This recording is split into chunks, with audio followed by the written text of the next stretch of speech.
You are listening to Unscripted Moments, a podcast about propaganda. On this episode, we are discussing Fedallah's Hearse, track 3 on 2005's Potemkin City Limits LP. Steve, there is a serious amount of trepidation that I have doing an episode like this. I've said this on the podcast so many times, but there's just certain songs that for the last 3 years, I have avoided talking about at all costs, and Fedallah's Hearse is possibly the most procrastinated song that has ever existed in the entire propaganda catalog, because this song is so hard to conceptualize and think about, and there's huge vocabulary, and it's just really intense. So I'm feeling a little bit of terror just trying to think about, talking about this song in a coherent fashion. How are you feeling?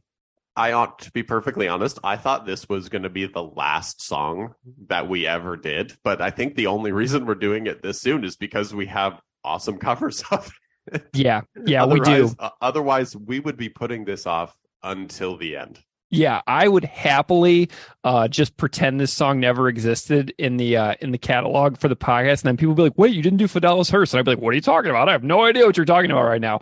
But this is one of the ones that I just have completely avoided thinking about.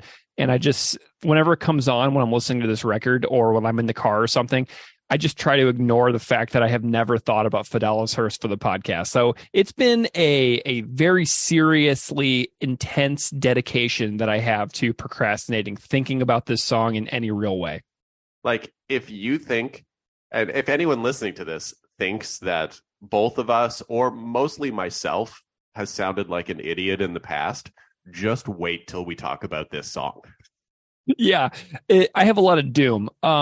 We have so much to get into here, and we're going to do our best. This is going to be one where I'm hoping that there will be feedback and commentary, and that people will chime in with what their thoughts are, because I don't get it, most likely. And so if anybody wants to contribute, especially if you write comments up that are easy to screenshot, I can put them in the Instagram stories and stuff like that. And I'd be like, Fedallah's appendix. So, we'll get an appendix of Fedallah going on in the feedback from listeners. So if you have thoughts on this, please send it in.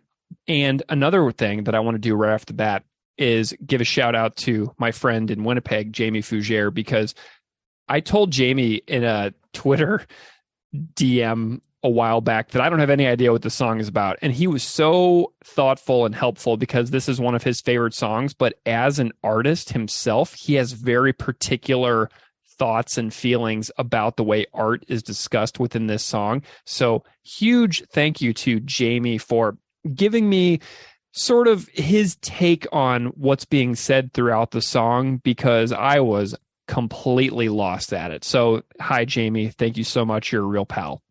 Thank you so much. Honestly, anyone who wants to teach us stuff about this, I'm happy and ready to learn. Yeah. So, Steve, have you ever read Moby Dick? Random question. I have not read Moby Dick. So I'm currently reading Moby Dick. It's one of those books that exists, everybody knows what it is, and virtually no one has read it. So I am now at the age of 39, as a former English teacher, reading Moby Dick for the first time. I was reading it because I wanted to get to the character of Fedallah in the novel Moby Dick, because Fedallah is a character in Moby Dick, but I haven't gotten that far yet. I've met, Queequeg and Ishmael, and I'm just now meeting the captain, and there's a second captain that Ishmael meets before he meets Captain Ahab. But that's about as far as I have gotten so far. It is a long, dense, challenging novel. It is pushing my reading attention span to the absolute limit of what I'm capable of in this completely, ADD riddled society with virtually no attention span that human beings have, meandered our way into. But this is a very challenging novel for me, and I am pushing forward because it's a worthwhile endeavor.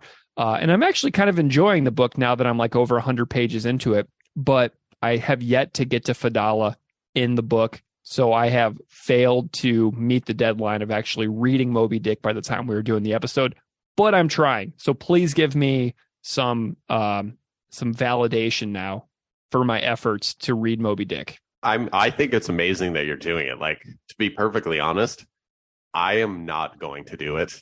And I do not see myself even attempting to do it. So shout out to you for absolutely just going for it. Yeah. It's the only book I'm reading right now. So I'm genuinely trying, but I am a slow reader, and I'm doing my best. So I am reading Moby Dick. So let's talk about Fedallah. Who is Fedallah? What's up with Fedallah's hearse? What is the hearse all about? And what's going on with this character? So a brief summary on Fedallah is that Fedallah is a character in Moby Dick and is a harpooner that Ahab smuggles aboard the ship, the Pequod, Captain Ahab's ship, in order to, staff and fill a whaling boat in the Northeast. So Fedallah is a Parsi, which is a Persian person.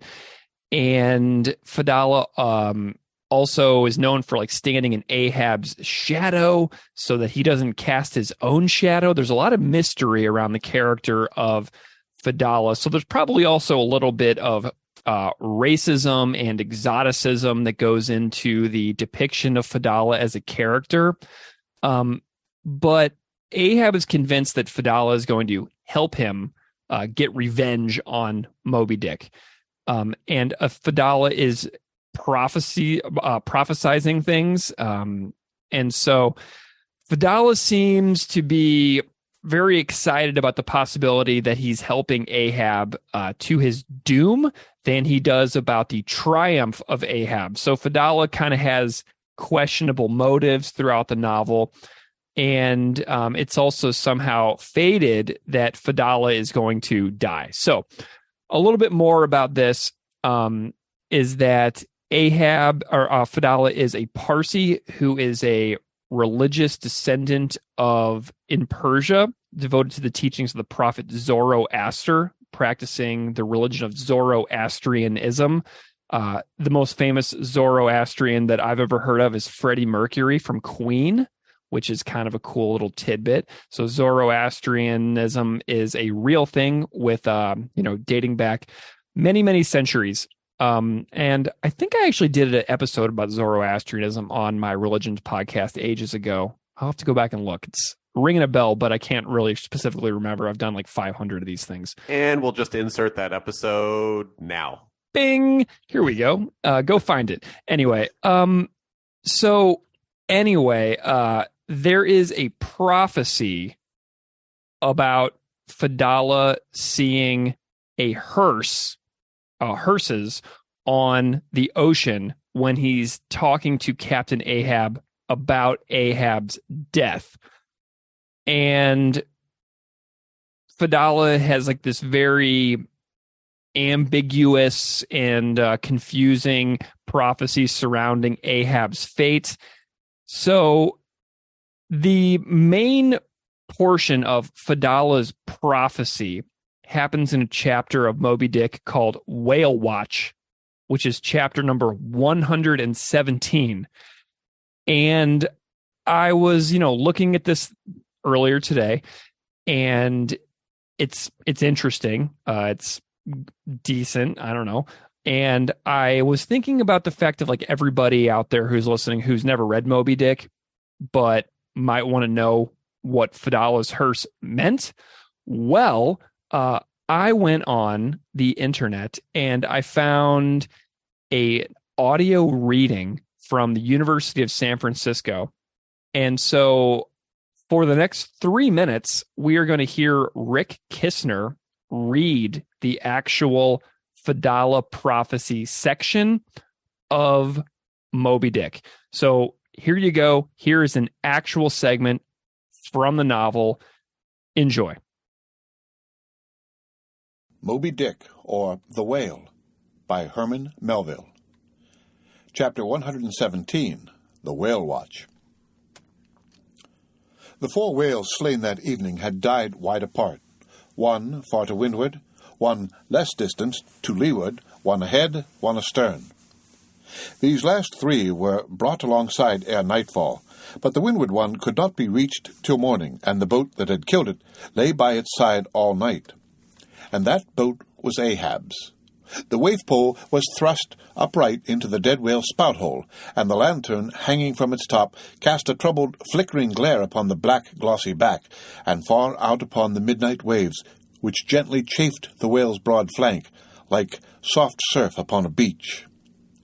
Ahab and all his boat's crew seemed asleep, but the Parsee, who, crouching in the bow, sat watching the sharks that spectrally played round the whale, and tapped the light cedar planks with their tails, a sound like the moaning in squadrons over asphaltites of unforgiving ghosts of Gomorrah, ran shuddering through the air.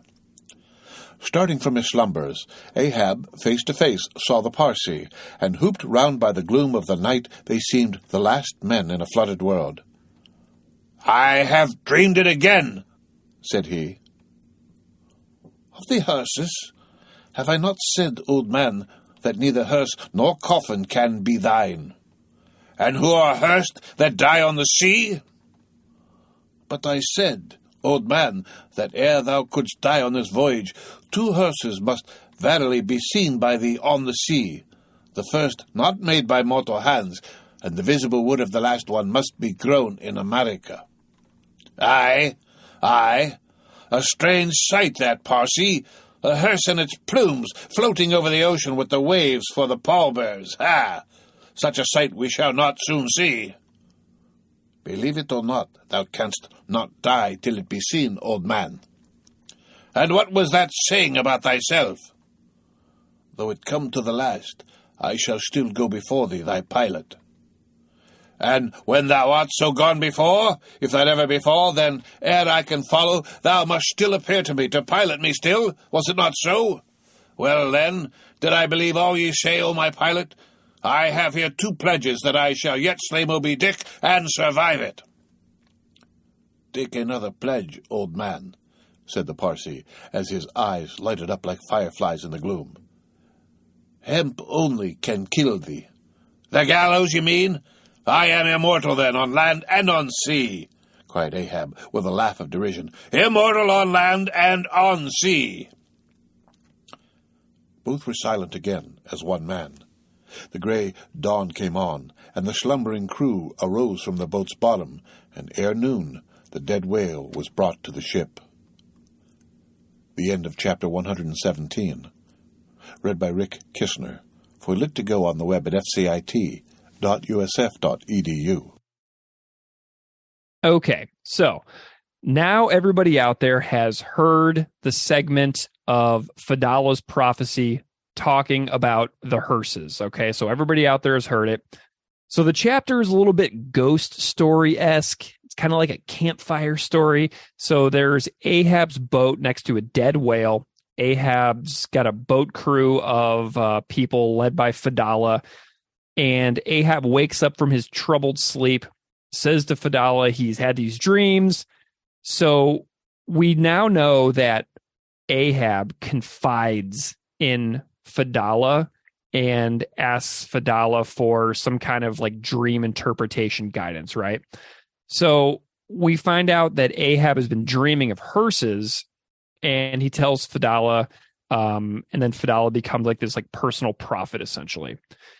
And so when he says, and who are hearsed that die on the sea, because if you die at sea, there's no reason for a hearse or coffins. You essentially just get thrown overboard, right? Ahab assumes that he's going to die at sea, but Fedallah's like, no, that's not going to happen. So anyway, this is Fedallah's hearse, right? So Fedallah is predicting seeing hearses. And up to now, everything in Moby Dick was like very plausible. So this is like a very magical section of the book where they get very mystical. And we heard Fedallah say that ere couldst die on this voyage, two hearses must verily be seen by thee on the sea, the first not made by mortal hands, and the visible wood of the last one must be grown in America, right? So it's very it's very interesting that Fedallah is seen as like this like exotic giver of prophecy, sort of a predictor of what is going to happen. He becomes sort of like this death prophet. And so that is essentially the section about Fedallah's Hearse, that anybody out there listening to this song and interested in the title of this song, that's what you need to know about what Fedallah's Hearse actually means. It's about giving prophecies about how someone is going to die. So that's essentially the gist of it. And I hope that makes sense because I'm still wrapping my brain around it as it is.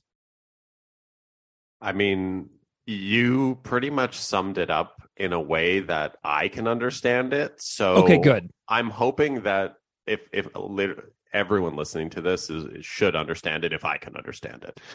Yeah. Okay. So that's Fedallah. That's Fedallah's Hearse. That's the connection of the song title to the Herman Melville novel Moby Dick. And so, I think that's a nice little context for us for the beginning of the episode here. And so, Steve, I'm wondering if we can switch gears a little bit and talk about our fantastic covers and the fantastic guest that we have for the episode. Does that sound good? We absolutely can. So yeah, tell me a little bit about the guest that you found for this episode, because I'm really excited. So the guest we have on this episode is one of my oldest friends, Andrew Chevrier. Cool. So he's played in multiple bands throughout the last 20 years. Some of them, fairly popular, played some large festivals. He's one of the most talented musicians that I've ever met in my entire life. And he wanted to submit a cover. And obviously, when we gave him the list of songs for him to pick from, this is the song he picked, which forced us to do this episode. Yeah, thanks, Chevy. You really hosed us there, buddy. So I had a very long chat with Chevy about his cover and about Propaganda and about a really cool project that he's actually working on for his masters. So and the actual interview that we're going to hear is, I would say it's 98% unedited, and it's going to be aired in its original form. Yeah, just so you can really hear kind of two people that have known each other for 25 years just have a conversation, and it gets quite ridiculous at times. So just enjoy. I love that, though, because that's such a rare style of conversation for this podcast. I think that one of the things when I think about this podcast in general as a whole is that the interviews are fairly structured. Like I'm really just trying to get people to tell their own stories about their connection to the band Propaganda, but these are not people that I've known for my entire life, so really there's only been a couple of guests that I've known for a long time. If you go back and listen to our Resisting Tyrannical Government episode from years ago, Josh, the guest on that episode, is one of my oldest friends. But the kind of conversation that you had with Chevy for this episode is extremely rare for this podcast. So I'm personally delighted that you two were able to have a completely wild and hilarious and fantastic conversation. So I'm pumped for it. What are your thoughts on Chevy's cover that everybody's going to hear soon? I think Chevy's cover is awesome. And I'm not just saying this because he's one of my best buds, but like, this is a world-class cover that he pulled off for this episode. Yeah. I mean, I love the fact that it like feels like very Depeche Mode. It's very dancey. It's very 80s. It's very brooding and dark. Like the song is a very dark song, right? We're not talking about a super happy song here. So even though Chevy's song is so genre, it flips the genre so much. It's so like an opposing sound style almost in a lot of ways to the original. It still retains this this air of like brooding moodiness that the original has. So I was amazed that he was able to completely switch the genre of the song, but retain the brooding moodiness of the original. It's one of my favorite covers that we've ever had. So sweet. And before we get to the interview, though, I do want to just add in that when we record these episodes, Greg has the professional Zoom account, and I do not have a professional Zoom account, so I'm limited to 40 minutes. So my interview with Chevy went through multiple Zoom links because it was so long. I think we did 4 Zoom links of 40 minutes, and every time we stop and start again, I left that all in there for everyone to enjoy, because Chevy is also one of the funniest people ever. Okay, sweet. So we're going to hear Chevy's cover and your conversation, but we do have a second cover. Okay. So I'm thinking what we're going to do here is we'll hear the first cover from the second guest, or from the second person, and then we'll hear Chevy's cover leading into Chevy's conversation. The first cover that we're going to hear is by a listener of the podcast who wishes to remain anonymous, but sent in some comments. Okay. So the cover is by a hobbyist and fan of the show who wishes to not say who they are, but the creator sent us this note. So this is from the person who made the first cover. Dear listener, if you love Potemkin City Limits, you will likely hate this. It is my own speculative fiction of sorts. Imagined Fedallah's Hearse had been an outtake from How to Clean Everything, and here it has been covered by tactless and talentless amateurs. Please look past the programmed drums, the terrible mix, the sloppy, weak guitar work, and the obviously failed attempts to impersonate Fat Mike, Popeye, and Chris Hanna. I apologize to Todd and Jord for stripping away their virtuosity and replacing it with root note bass lines and snare forward skate punk. Sorry. So, we are going to hear from this anonymous cover submitter. Then we're going to hear Chevy's cover. Then we're going to hear your interview with Chevy. And then coming back into our segment for the last part of the episode, we're going to hear the 8-bit cover made by Screaming Fastcore, a Bandcamp account based in Lima, Peru, that can be found at screamingfastcore.bandcamp.com, that did 8-bit covers of all of Potemkin City Limits and Today's Empires, Tomorrow's Ashes. So that Screaming Fastcore bit will bring us back into the last part of the episode. Sound good, Steve? Let's do it. Whoa, whoa, whoa. Oh, wow, whoa.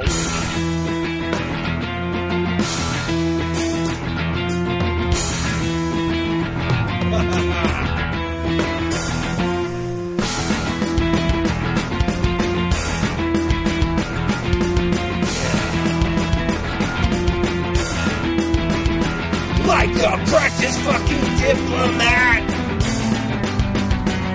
So to your vaunted laureates, whose access to the higher rungs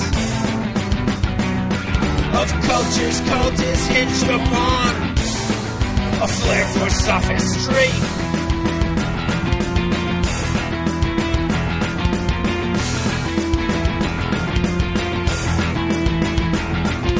I vote you the best equipped to shrink from speech that might just hint.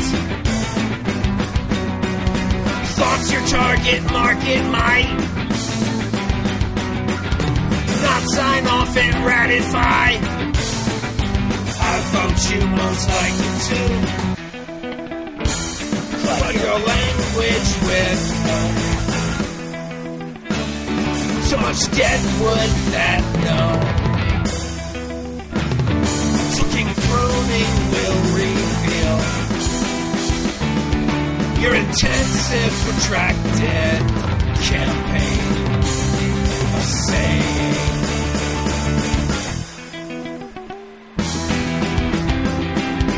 balls to balls, fuck off. dipshit daydreams, black tie affairs at Reno Hall, your acceptance speech, your dramatic pause.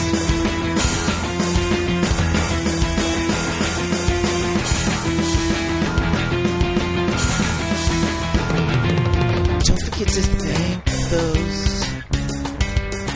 Midwest musicians coming back, rock journalists applauding, one more artist formerly known as Iconoclasts again, moping with the modern, a tacit understanding from every nauseating.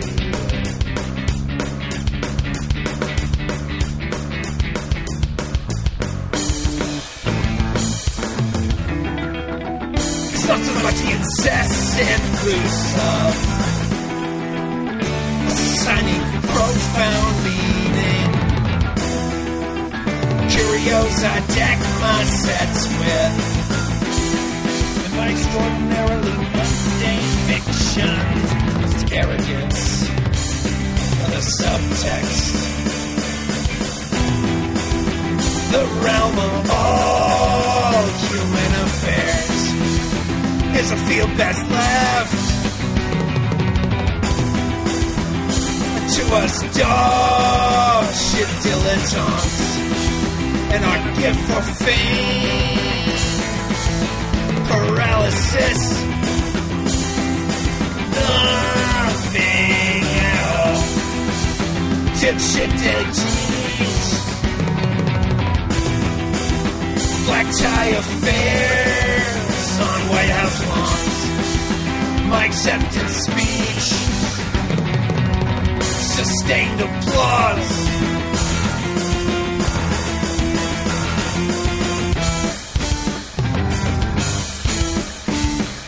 Sustained fucking applause.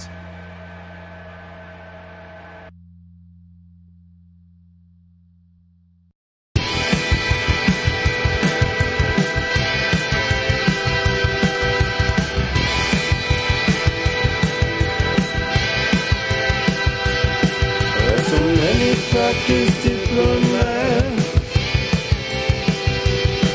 So to your vaunted laureate, whose access to the higher realm of the cultural priesthood is hinged upon their frightful service. Wherever you the best equipped to shrink from speech that might suggest any thoughts your key target market might not have already signed up and ratified. And I want you to clutter your language with so much dead wood that no amount of pruning will reveal your intensive, protracted campaign of saying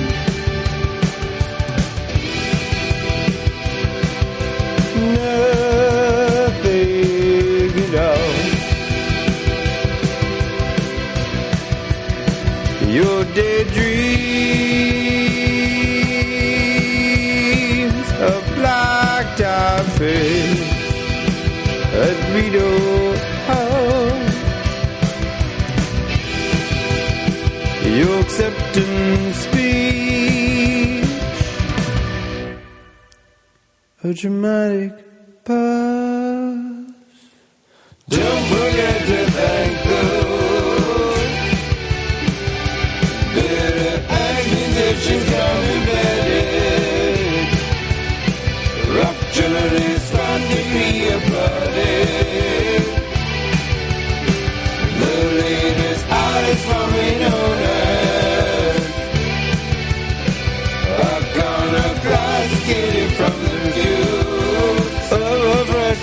connection. Open to the monitor. A hard rock rhythm section. Of tacit understanding. Of mutual non-aggression. Of our every nauseating. Do nothing functionary.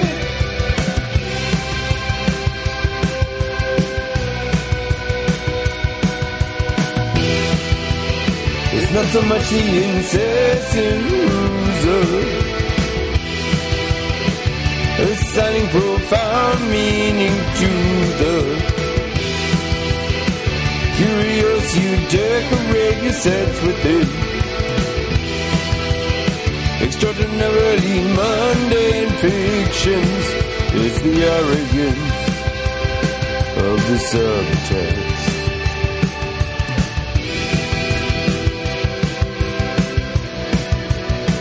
The province of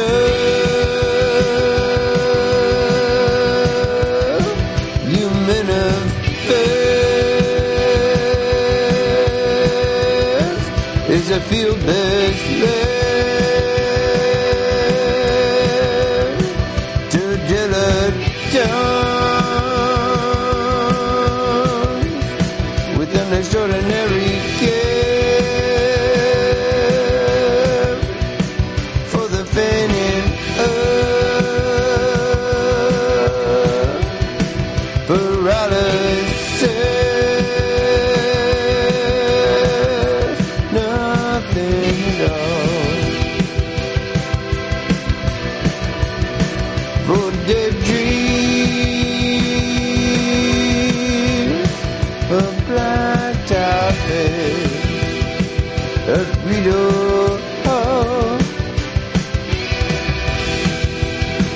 An acceptance speech,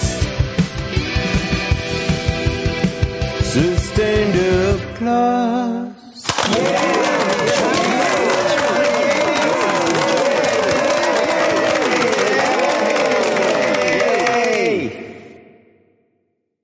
My guest here today is one of the most talented musicians I have ever met. You might recognize him from some of his past bands, Rocket Man or Jesus and the Headliners.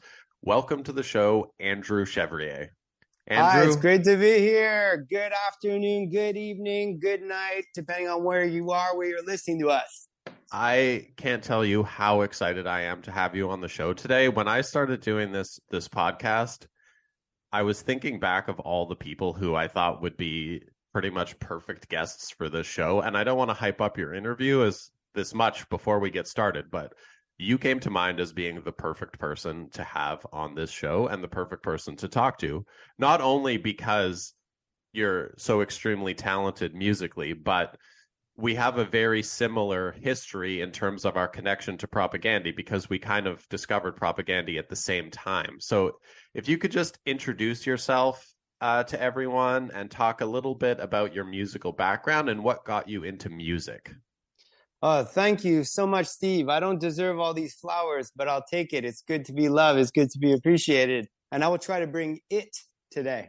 My name is Andrew Chevrier. I also create children's edutainment content under the name Mr. Andrew ESL. I'm a father, I'm a husband, I'm a cat cohabitator, I'm a hockey card collector, I'm a Dynasty Fantasy Hockey League commissioner, I'm a retro wrestling enthusiast, I'm an amateur musician, comedian, gamification coordinator, meditator, and motivational speaker. And all those things at once on a daily basis. And I'm happy to tell you about all of them in the next 4 to 5 hours.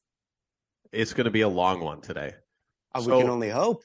Based off of your background in music, at what point did you really start getting heavily involved in music? Not just listening to music, but also playing music. Do you remember what age you kind of got into music? I do. I was 4 years old. Yeah, 4. I was 4 years old. We both grew up in the West Island of Montreal. Do you remember there was a cultural center called Stewart Hall? I do. It's Point Claire South. Yeah, and it is a huge mansion that the Stewart family donated as a cultural center. And when I was 4 years old, my mom told me, Andrew, she called me Andrew because that's my name. We're going to go play the violin today. You're going to start. You're 4 years old. I said, what's the violin? She said, oh, you'll find out. And I played the violin from 4 until 14 every single day for the next week, for 10 years. I took lessons at 4 years old, and I got to think I must have been just terrible. It must have had that screeching violin sound. It must have taken about 4 years for the screech to go away. But that was the most wonderful gift I could ever been given, because it gave me the gift of music, and that music stayed with me forever. It also taught me hard work. If you have a 4-year-old kid who's putting in 30 minutes a day on the violin, that's a kid who knows hard work, and that's a kid who will be used to working for something. And anything worth doing in life takes work, whether it be a master's degree that you're going back to do at age 35 because you want to pursue what kind of academic background music, comedy, gamification, meditation, motivation have on second language acquisition, whether it be dynasty hockey management, whatever you want to do. You need to work for it. I learned that at 4 years old. So, What's crazy here is we've known each other for, I want to say, probably close to 25 years at this point. And I don't know if I forgot it, but I completely forgot that you played violin. Yeah. Well, that's why I'm like pretty good at music. I've been doing it since I was 4, and they say it takes 10,000 hours to be an expert at something, I guess. So at least I put in the hours. You have an unbelievable musical ear in terms of you can just hear something and basically instantly play it and or figure it out. So, I mean, I'm not anywhere near remotely as talented as you, so I'm constantly in awe at your ability to produce quality music. Well, I don't have perfect pitch, but I got, pretty good pitch. And I also have the hours that I've been putting in since I was 4. So your ear gets trained. And that's followed me my whole life.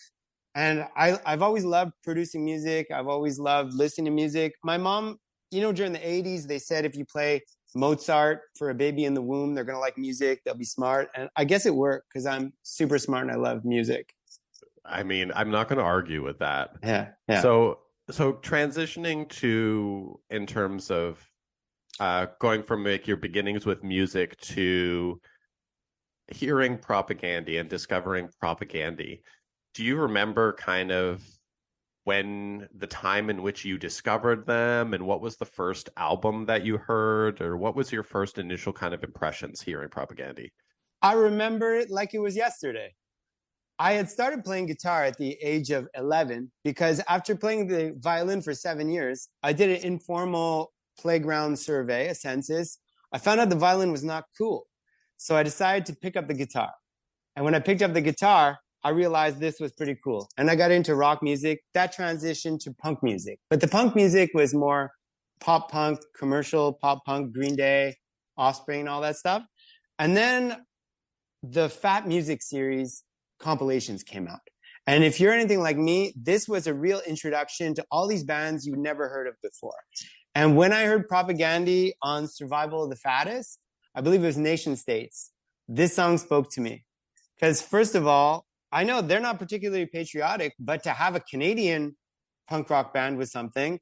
Canadians always like to look for Canadians who are doing something. It's kind of like a weird thing is that we don't, as Canadians, we don't tend to acknowledge people unless they've made it somewhere else. That's true. And they were on Fat Records, which was the top of the top for a SoCal punk rock group, even though they weren't a traditional SoCal punk rock group. And when I heard them, I was into it. Because first of all, you'll notice my logic is spiralic here, because I always go back and forth between my life and why I made a choice I did. And I was not a weird kid, but I loved politics and I loved geography and geopolitics from a very young age. This young kid who played the violin, I mean, my mom had it coming. You teach a kid to play the violin, he's going to be a kind of a precocious kid. When we're driving anywhere, I'm asking too many questions. She told me to memorize the atlas. There was my gateway to getting into geography. Then I started watching the news very young, and I would learn about politics. And I was always really into geopolitics, international geopolitics. And in Propaganda, I found a band that had the music, the sound I was looking for, but also the words, the lyrics, the message I was looking for. This is the only band that I listened to that sounded like what I wanted to listen to and was saying what I wanted to hear. That's not to say that there's a perfect Venn diagram where I'm one circle, they're one circle. I never did become a vegan, but they got me into Noam Chomsky. They got me into thinking about the source of global conflicts, not just the news, but what is the source of why countries are fighting. Inequality on a global scale, the centralization of resources in the hands of the 1%. No one else was talking about this stuff. And I love watching the news, but they weren't mentioning it. So when I found a band that was able to give me some of these messages, I jumped all into it. So that was Survival of the Fattest, the compilation. Nation States was the first song that I ever heard from them. I was hooked instantly. It was a perfect storm. So they were Canadian. Yeah, go. I can't remember in terms of, because we kind of had the albums at the same time, but I think we had How to Clean Everything before Let's Talk More Rock, if I'm not mistaken. I didn't. I had the compilation Survival of the Fattest. They just gave those things away because they were like marketing. I know but I think they would sell them for like $4.99. Because I remember we had the albums, right? Like, because I remember you had one record, and I think Nick had a record or something, and then they eventually made their way to me, and through that. But I just can't remember. I thought it was How to Clean Everything, the first one that we'd heard gotten, but I could be. I heard Nation States off Survival of the Fattest. I was hooked. I went in retroactively to get Let's Talk More Rock. I was lucky in that Ryan had a CD. My friend Ryan had a CD and he had a tape. He had the tape first, then he bought a CD. He gave me the tape. So I had the Let's Talk More Rock tape that I listened to religiously, which is, again, they're atheists, so it's fine to say that. I listened to it religiously while delivering pizzas. And I would listen to it. It was, for me, it was one big song, 30-minute song. Listen to it while delivering pizzas on my 4-hour shift. And then from there, I went back to listen to How to Clean Everything. And then before today's Empires came out, we had How to Clean Everything. So during those 4 albums, we listened to those 4 albums religiously. It was not the only thing in my CD player, but it will always occupy one of the top spots. So yeah, first, I learned about them through Survival of the Fattest. The marketing did what it was supposed to do. Fat Mike, marketing genius. Then after that, I got into Let's Talk More Rock because I looked at the compilation and I thought to myself, which one of these albums do I want to go out and buy, or at least try and get a copy of? I got a hand-me-down tape. Then after that, there wasn't any more content, so I went back to get How to Clean Everything. Then after that, we listened to Quantity is Job 1 before today's Empires came out. And those were formative years. And so talking about all those records, what out of all of those records, what would you say, even including the newer ones, but what would you say is your favorite Propaganda record? I know it's not the right answer, but it's got to be Let's Talk More Rock, because I've always been such a melodic guy because I have that classical music background, that Let's Talk More Rock is just, it's more poppy, and that's more my classical music sensibilities. I mean, I love Let's Talk More Rock. I love it. State Lottery is one of my favorite songs. Yeah, on that album, it's absolutely my favorite. And when you even ask me, oh, what are the names of the songs, like your favorite songs? I remember I listened to it like it was one big sonata. I played just the whole tape, flip it over automatically in the car. The first song, apparently, I'm a PC fascist. That was my favorite song. It hit it right like that. It was your favorite song because all of the songs were technically that song, because that's true too. Yeah, the first part of it, the first part of the sonata. Nation States, because it was on the Fat Music comp, so that always has a special place in my heart. And also Preteen McCarthyist. I loved, like, it almost had like a 50s bop to it. I like that. It had a bit of a different sound to it. That was my favorite album, Let's Talk More Rock. That's not to say it's my favorite Propaganda song, but maybe that's the next question. Yeah, what then? What's your favorite Propaganda song? I mean, last week I heard you were saying Purina Hall of Fame. That was my answer, but I don't want to copy it. So I'm going Back to the Motor League. Back to the Motor League is a great song. Yeah. And you know why? Because I love triptychs. Because I love geography. We're talking spiralic logic over here. I love triptychs. I love geography. And when he says, I'd rather highlight triptychs than listen to your off-brand, I'm not going to say it. I'm a children's edutainer. I thought that was a cool line. Also, I've never been much of a scenester. I've never cared to get in with the local scene and earn scene points for scene cred. I've always just done what I wanted to do. I thought I would put out music that I thought was good, but I've never been really part of a scene. And then I find like that song, Back to the Motor League, had a little bit of that in there. And this solo at the end was like... It's ripping. And he's like, I'm not going to play your scene game. I'm just going to blow you out of the water with this solo. Isn't it interesting how like the trajectory from Less Talk More Rock to like hearing Back to the Motor League, because that was the first song that came out from that record, and just hearing the difference in production between the two albums and how much more aggressive and just full-blown ripping those songs are. Well, Todd brought out the shredding. He brought out the shredding in Chris, right? Like he didn't have the shredding side with John K. Sampson because it just wasn't conducive to shredding, I guess. So Todd really brought out the shredding in him. So that song, it was the solo. Were you with us when we did a listening party when the album came out? We were at Ryan's apartment. Do you remember? I can't remember. I can't remember if I was there or not. Yeah, it was only 20 years ago, right? So yeah. When the Back to the Motor League solo came out, all of our jaws dropped. And it took us the entire album to get him back up. And then he hit us with Purina Hall of Fame. Dropped again. The solo, those two solos. It's unbelievable. Like it's just shred city, those two solos. And they still hold up today as being like unbelievable. Like I still listen to Purina Hall of Fame. Every time I listen to it, I'm just like, man, this is unbelievable. Yeah. And it's, like I said, in my head, I don't know what his motivations were writing it. He's like, I don't care to be part of any scene, but I have the chops to back it up, whatever I choose to do. Whatever exactly. I want to be outspoken and brazen the way they are, he has the chops to back it up. The trio, they had the chops to back it up. Like with Todd, they were just so aggressive and it was a new sound. And those two songs, I dig those two songs. And the album is my second favorite album. But they're flawless, those two songs. Oh yeah, for sure. So in terms of seeing them live, have you seen them live before? You saw them with me, Steve. You don't remember? We saw them at the Montreal show on the Today's Empires tour, correct? Yeah, exactly. Yeah. Yeah. So I remember that show because I saw them in Ottawa on that same tour like the day before, and then I came to Montreal and I saw them on that tour. And my brother remembers this, and I messaged a few other people, and I talked about it on my first episode.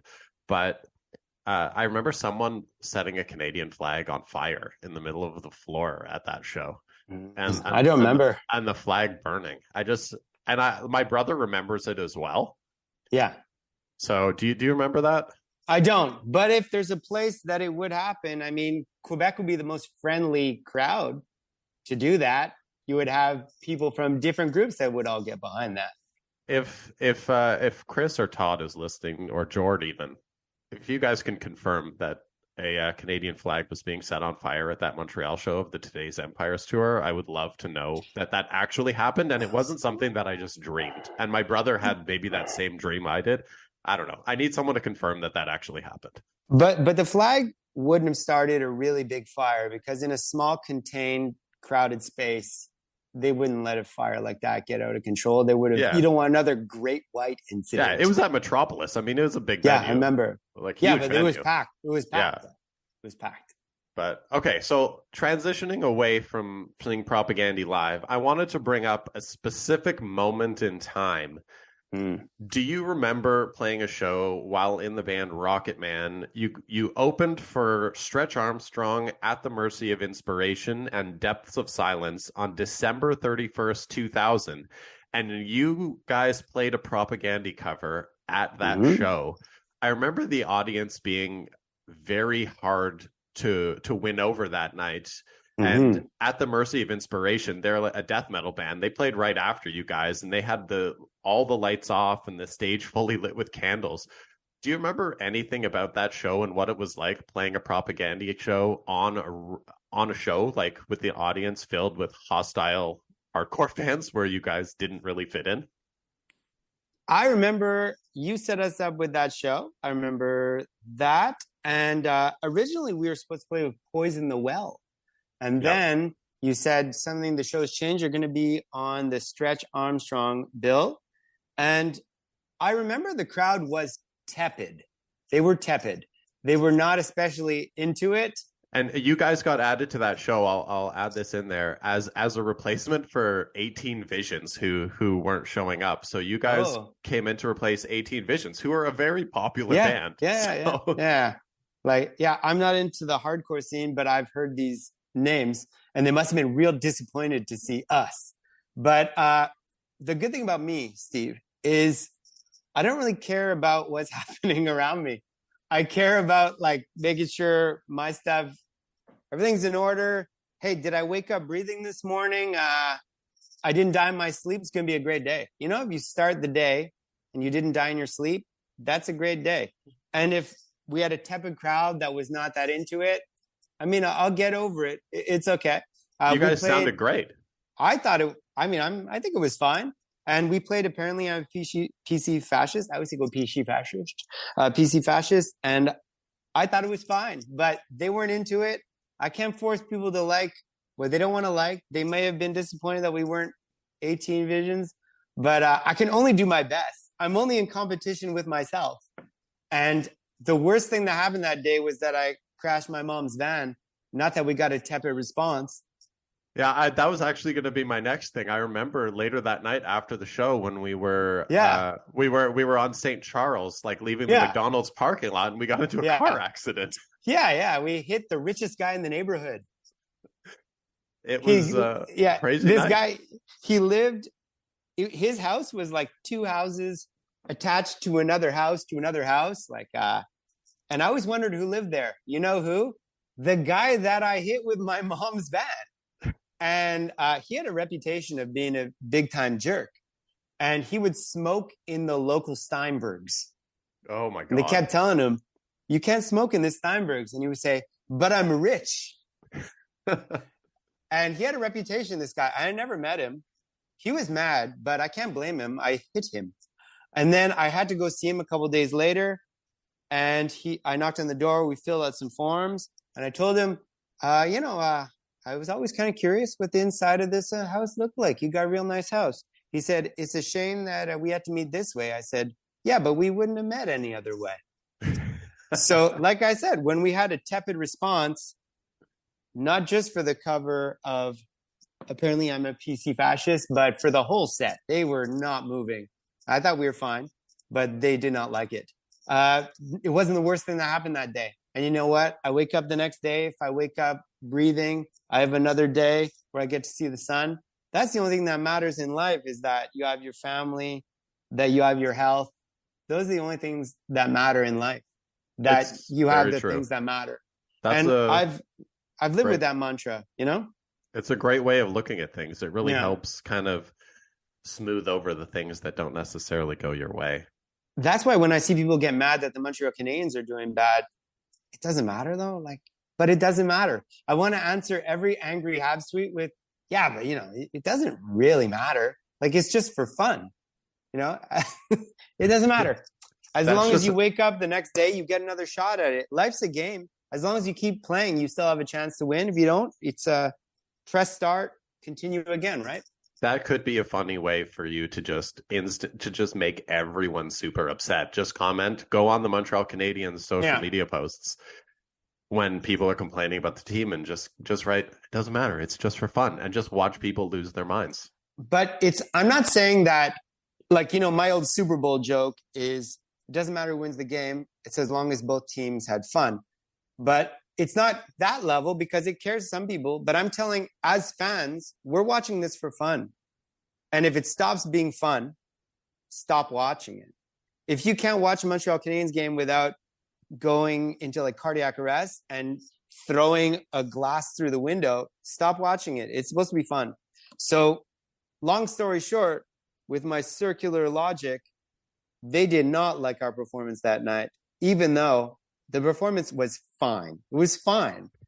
But it doesn't matter. I wake up the next day, I get another shot at life, and it doesn't have to stick to you.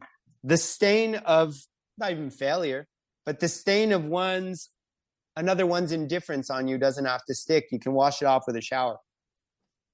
And I would go as far as saying that the performance was far better than fine. Like, it was actually very good.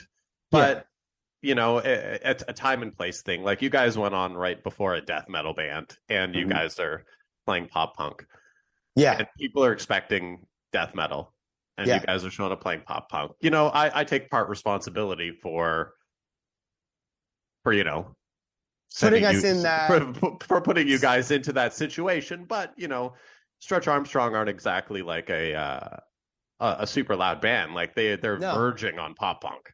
Yeah. You know? So it just it unfortunately didn't work out. And but it was a fun night.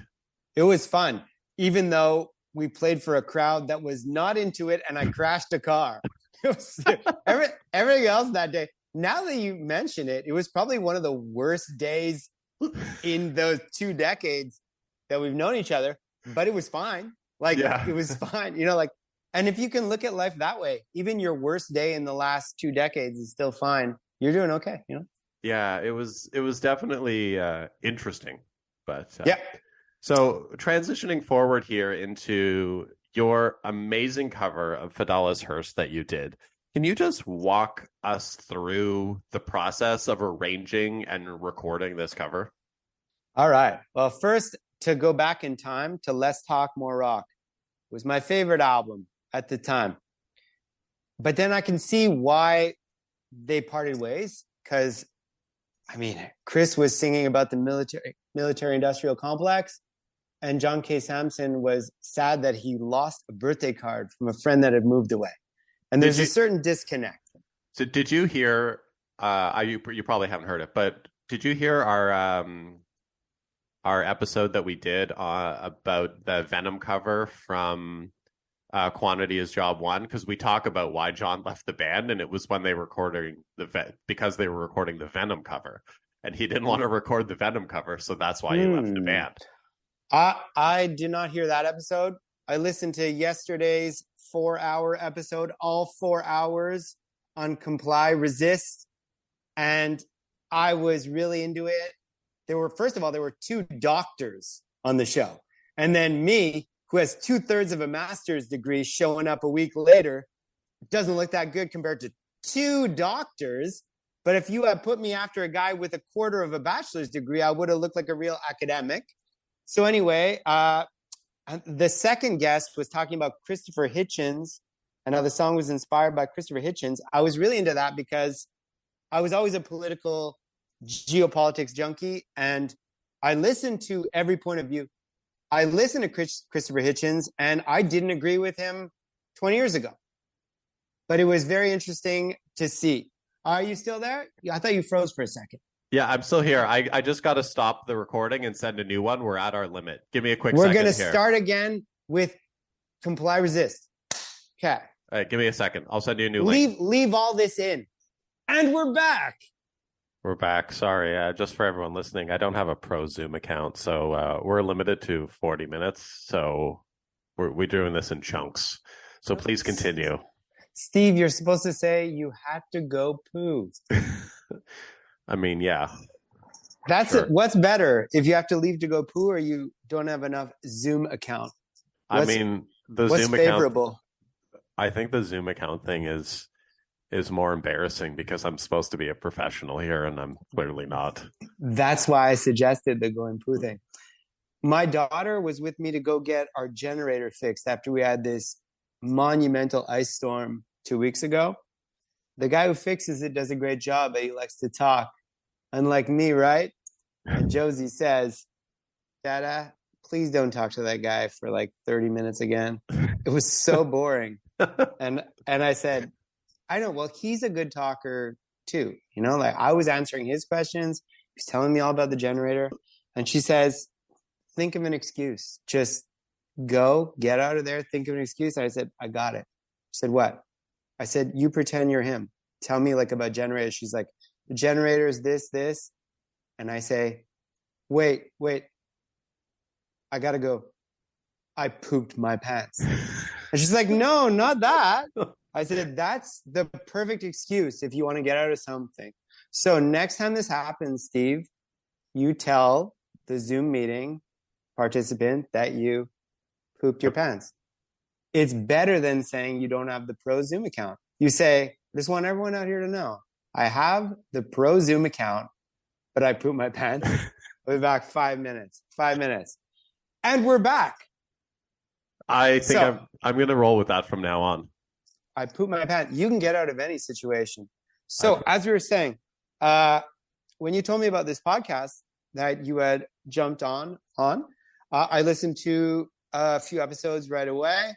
I listened to last week's episode and on Comply Resist, and I was really interested how they're going to tie Christopher Hitchens, into the song in terms of what the guest said. He liked Hitchens and he liked Propaganda. I was curious how they're going to tie that together, because I've always been a geopolitical nut. I always loved that stuff. And I would watch debates from all sides to see what other people are saying. You have to counter it. You have to listen to what the enemy, with air quotes, you have to listen to what your opponent is saying to be able to counter it. Because generally people have an opinion for a certain reason, whether it's the neoliberals that Propaganda rails against, the Christian right that they rail against, they have a reason to be spewing this stuff. What is it? Is it a financial reason? Is it dogmatic? I don't know. So I did listen to Hitchens and wasn't particularly into what he had to say. But like anything, he has some truth to what he's saying. And then he has some things you're not going to agree with. And you have to decide whether this guy is going to be more what you're trying to look for or whether he's less. And I thought it was a fascinating conversation they had. And I didn't know that song was rooted in Hitchens' essay from, it was a long time ago though, 1992 or 93, right after the Oku crisis. 92, yeah. The world was another place back then, right? Like, it's 31 years ago. The world was just a different place 31 years ago. It was what passes today, what passed then doesn't pass today. And it was a different world. It's like how we look at 1950. It's like exactly different. Yeah. Anyway, so long story short, I've been listening to the pod, and you told me about it. You told me what songs would you be interested in covering? First thing, I think, what do you have off Less Talk, More Rock? It's my favorite album, but I can see how they had to break up. I can see how Chris was writing songs, the titles of which had topic sentences. Be it resolved that Monsanto is ruining third world farmers by locking them into seed deals and bankrupting them, whereas John K. Samson was sad he lost his friend's birthday card. It doesn't go together. It's a disconnect. And even though I would listen to that album as one big long sonata, when I look at it closely, I can see how they felt like they had to go apart. But I asked you, what songs do you have off Less Talk, More Rock? And I think you said there was nothing left. Then I said, I love Today's Empires. What do you have? And you said COINTELPRO. And I said, what do you have from How to Clean Everything? And I think you said Stick Your Flag. And there weren't that many songs from my Propaganda era. And I thought about Stick Your Flag and I thought about COINTELPRO. But being Andrew Chevrier, me, and also Mr. Andrew ESL, I have my feet in two different worlds. And I don't want to swear. You'll notice I don't swear in life because I'm worried, what if I swear in real life? And then if, as a teacher, I bump my knee and I let out an F-bomb, I'll never hear the end of it. You got to control what you're saying. So I didn't want to say, we're friends like these, with that bloody COINTELPRO. I wasn't going to change it. And I wasn't going to change it to, you can stick your gosh darn flag up your bum, because that would be off-brand to sing the original, and I wasn't going to change it to be something ridiculous. And then I thought, what about the albums after my Propaganda formative years? Because for me, 1997, when I first heard off that first comp, I heard Nation States, till after Today's Empires, Propaganda was the number one CD in my Discman, number one cassette in my car, delivering pizzas. I'd never went a day without listening to them. But then when John K. Samson left the band, I don't know, I kind of like became more into the Weaker Thans. And horrible thing to say on a Propaganda podcast, but I didn't pay as much attention to the albums after Today's Empires. And I got into those albums after you told me the songs that you could cover are X, Y, and Z. And I went through them. And when I found Fedallah's Hearse, I'm like, this is a perfect song. I was immediately, it clicked, and I knew that this is a song I had to do. First of all, did you notice in the song there's no swearing? I did notice. Yeah. How many of their songs have no swearing? I don't know the stat on that, but I would say it's 10%. You did the math? I'm good at guessing. Oh, well, 10%. It must be about right? Yeah, I'd say that's probably accurate. Yeah. So as a children's edutainer, I figure only about 10% of the songs I could do. Then I look at the message, and Propaganda have a clear view of what we need to do to fix this world. Sometimes their measures can be rather draconian, but Fedallah's Hearse is a message everyone can get behind. The message is how there's a centralization of power. This is Noam Chomsky's message to a T, right? Is that behind closed doors, the 1% is going to do what it needs to do to get more of 99% of the money. They won't be happy till they have 99.9% of the money. And that's a progressive message if I've ever heard one. And I could get behind Fedallah's Hearse. And I Googled who he is. Fedallah, do you know who he is? Enlighten all of us. Well, I figure other people probably know. Well, I mean, I didn't know. You want to add you want to add that context, because obviously people aren't going to know. So please educate us. He's one of the harpooners, main harpooner in Moby Dick. He's Captain Ahab's chief harpooner, and he has visions. I hope this is the Fedallah. There's not like a Fedallah O'Regan who's like who's a Celtic music fiddler. I think that's probably the Fedallah they're talking about, is Fedallah from Moby Dick. Hey, correct us if we're wrong in the comments. Hey, tell us if we're wrong in the comments. Now you say there are no comments. There's no comments. I mean, people can tell us on Twitter. Okay. Yeah. So I took it to be, it's probably Fedallah from Moby Dick. And I still didn't know what it meant. He has a hearse. But the message of the song, I get behind 100%. Well, it's something we can all relate to, because none of us are in the 1%. Exactly. And we will never be. And it's a unifying message. I think it was the perfect song for me to cover, because as a children's edutainer, I got to be selective of what I choose, because even though this song is by Andrew Chevrier, not Mr. Andrew ESL, I still got to be selective, because what Andrew Chevrier does affects Mr. Andrew ESL, the children's edutainer. So I saw the list of songs that you said were still available. I went through all of them, and this one, like that, I knew this was the song. And the message is so important.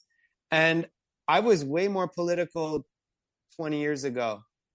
But today, I mean, I've mellowed with age, and I have a family, and I think I've become disillusioned with politics, because, like I said, this is a unifying message. But I find that the unifying message gets drowned out in lieu of 50% fighting against 50%. And I know it's a cliche to say that it's all like a strategy by the 1% to get everyone to fight with each other while they hoard more money.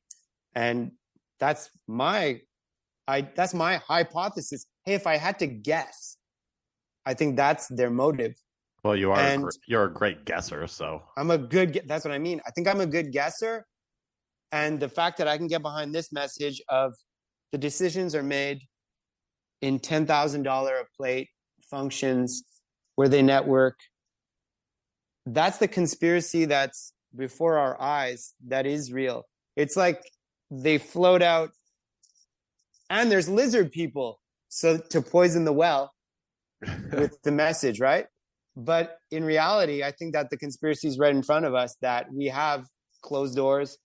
Behind the closed doors, they make the decisions. And if someone is lobbying, because, lobbying is a thing, right? It's the pay-for-play government system. Look, I'm just a global political enthusiast. I'm not an expert. I'm not a lobbyist. My master's degree is in the science of education. But if behind closed doors, you have access to politicians through lobbyists, they're going to enact laws that benefit those corporations through the acts of those lobbyists. And there's no lobby for big poor, but there is for big pharma, big tobacco, big alcohol, oil and gas. It's like you have to be an oligopoly to have a lobby. So this message spoke to me, is that we're not in charge. It's the people behind the closed doors. Fedallah's Hearse, I don't know whether they're driving out democracy in the back of that hearse, but these are lyrics I could get behind. And when I started putting this song together, it all came together. And I think I did a nice job. I think it's fine. I think you did a great job. I think it's one of the best covers that I've heard. And I'm not just saying that because we're friends. I think it's legitimately great. What made you choose kind of that genre to do the cover? Like, it's just super relaxed. It's fun. It's got a good fun. vibe. You really kind of nailed it.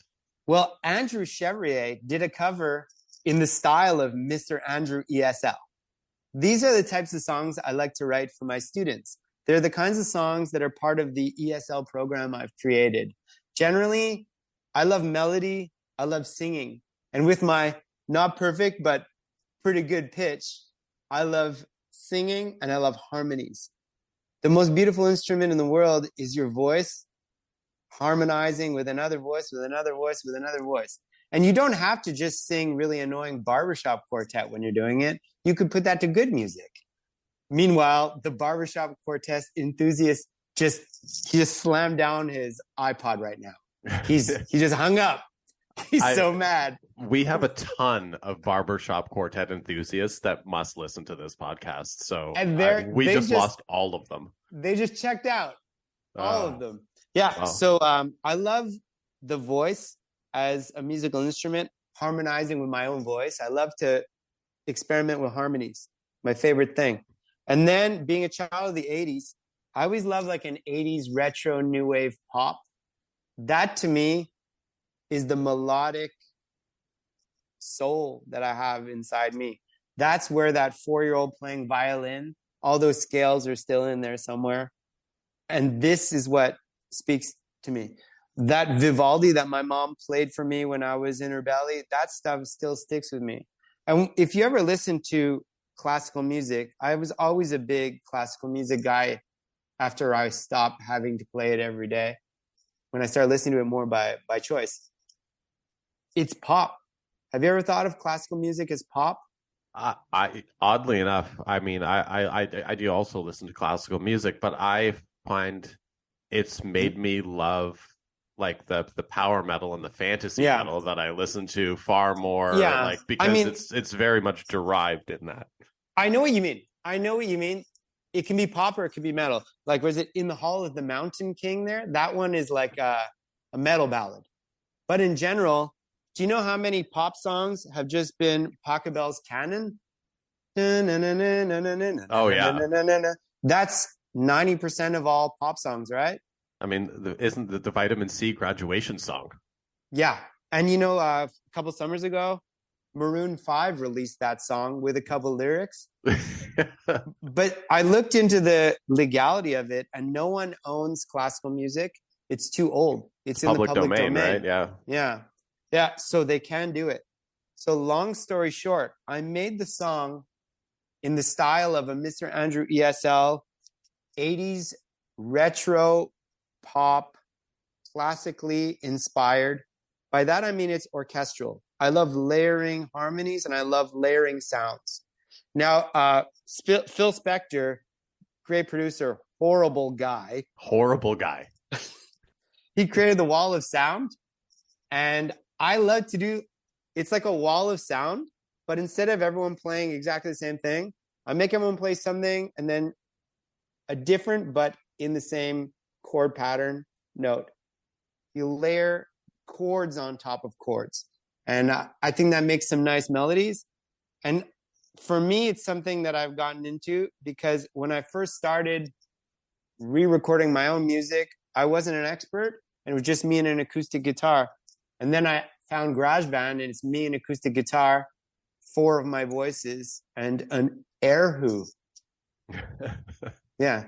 Or more strings, and you can add whatever you want.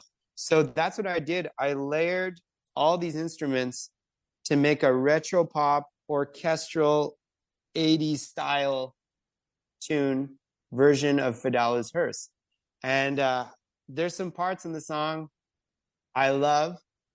And when you work at anything, there's a certain point you have to tell yourself it's fine. Because, you could work on something forever, right? You could just never stop, right? Well, isn't that thing like one of that saying where like the greatest album ever recorded is one that's never been heard because it's always being worked on. Yeah. And at a certain point, I had worked all week on it. I remember you told me about it. I immediately got to work on a Sunday. I gave myself a week, like 2 weekends. And during the week after that, I said, I have to stop. And, nothing is perfect, but I think it's fine. I think it's nice. I'm happy with the way that it ended up. There's one note. I think there's one note at 1:30. Don't quote me on it. It's around 1:30. I even texted you about it. I said the note where the harmonies and the chords all come together for that one note. It's maybe a quarter through. That I'm like, if anything else, I got one really good note. And that note hits a lot of frequencies. And when those frequencies hit, you feel the neck hair go up. And then you feel like, I think I made something fine. You created a moment within the I song. did. I think I did. Good songs are all about moments, and you created a moment. I think so. And it's a long song, too. I chose a long one. Yeah. It's a good 5-minute banger. And I remember working on it. I'm like, I've only done about 1:40 of this. I still got another 2/3 of it left. Because it was a battle getting this song out there. There's a lot of layers. There's a lot of lyrics. And one thing about Propaganda, none of their lyrics rhyme, right? It's a speech. So it's not easy to remember the lyrics either. And a lot of it is like super self-reflective too. Yeah. But that's one thing I always remembered about Propaganda getting into them. Like, none of their lyrics rhyme. There's not a lot of verse, chorus, 2 lines that rhyme. So to recreate something in their vein, it was challenging, but I'm happy with the way it worked out. Of course, you can always put another hour here. And when you go back and look at something, whether it's an essay that you're writing, whether it's a song you're writing, whether it's a poem you're writing, when you go back and write it, it's like every time you do that, you have to start from the beginning again to see if it still fits together, whether it still looks good, whether it still feels good. And every time you do that, you're in for a couple hours of work. Well, that's the way I am. So at a certain point, I said, Steve, it's done, it's done. Like, I'm telling myself, it's fine, it's done. And you said you liked it, and you said that they liked it. And I couldn't be happier because it feels great to be liked, feels great to be loved. I mean, to be appreciated is the hardest thing in the world. It's hard to make people care, right? Well, I can speak for a lot of people that know you, and I tell you, you're very appreciated amongst the people that do know you. Yeah, but in life, everyone is dealing with their own stuff.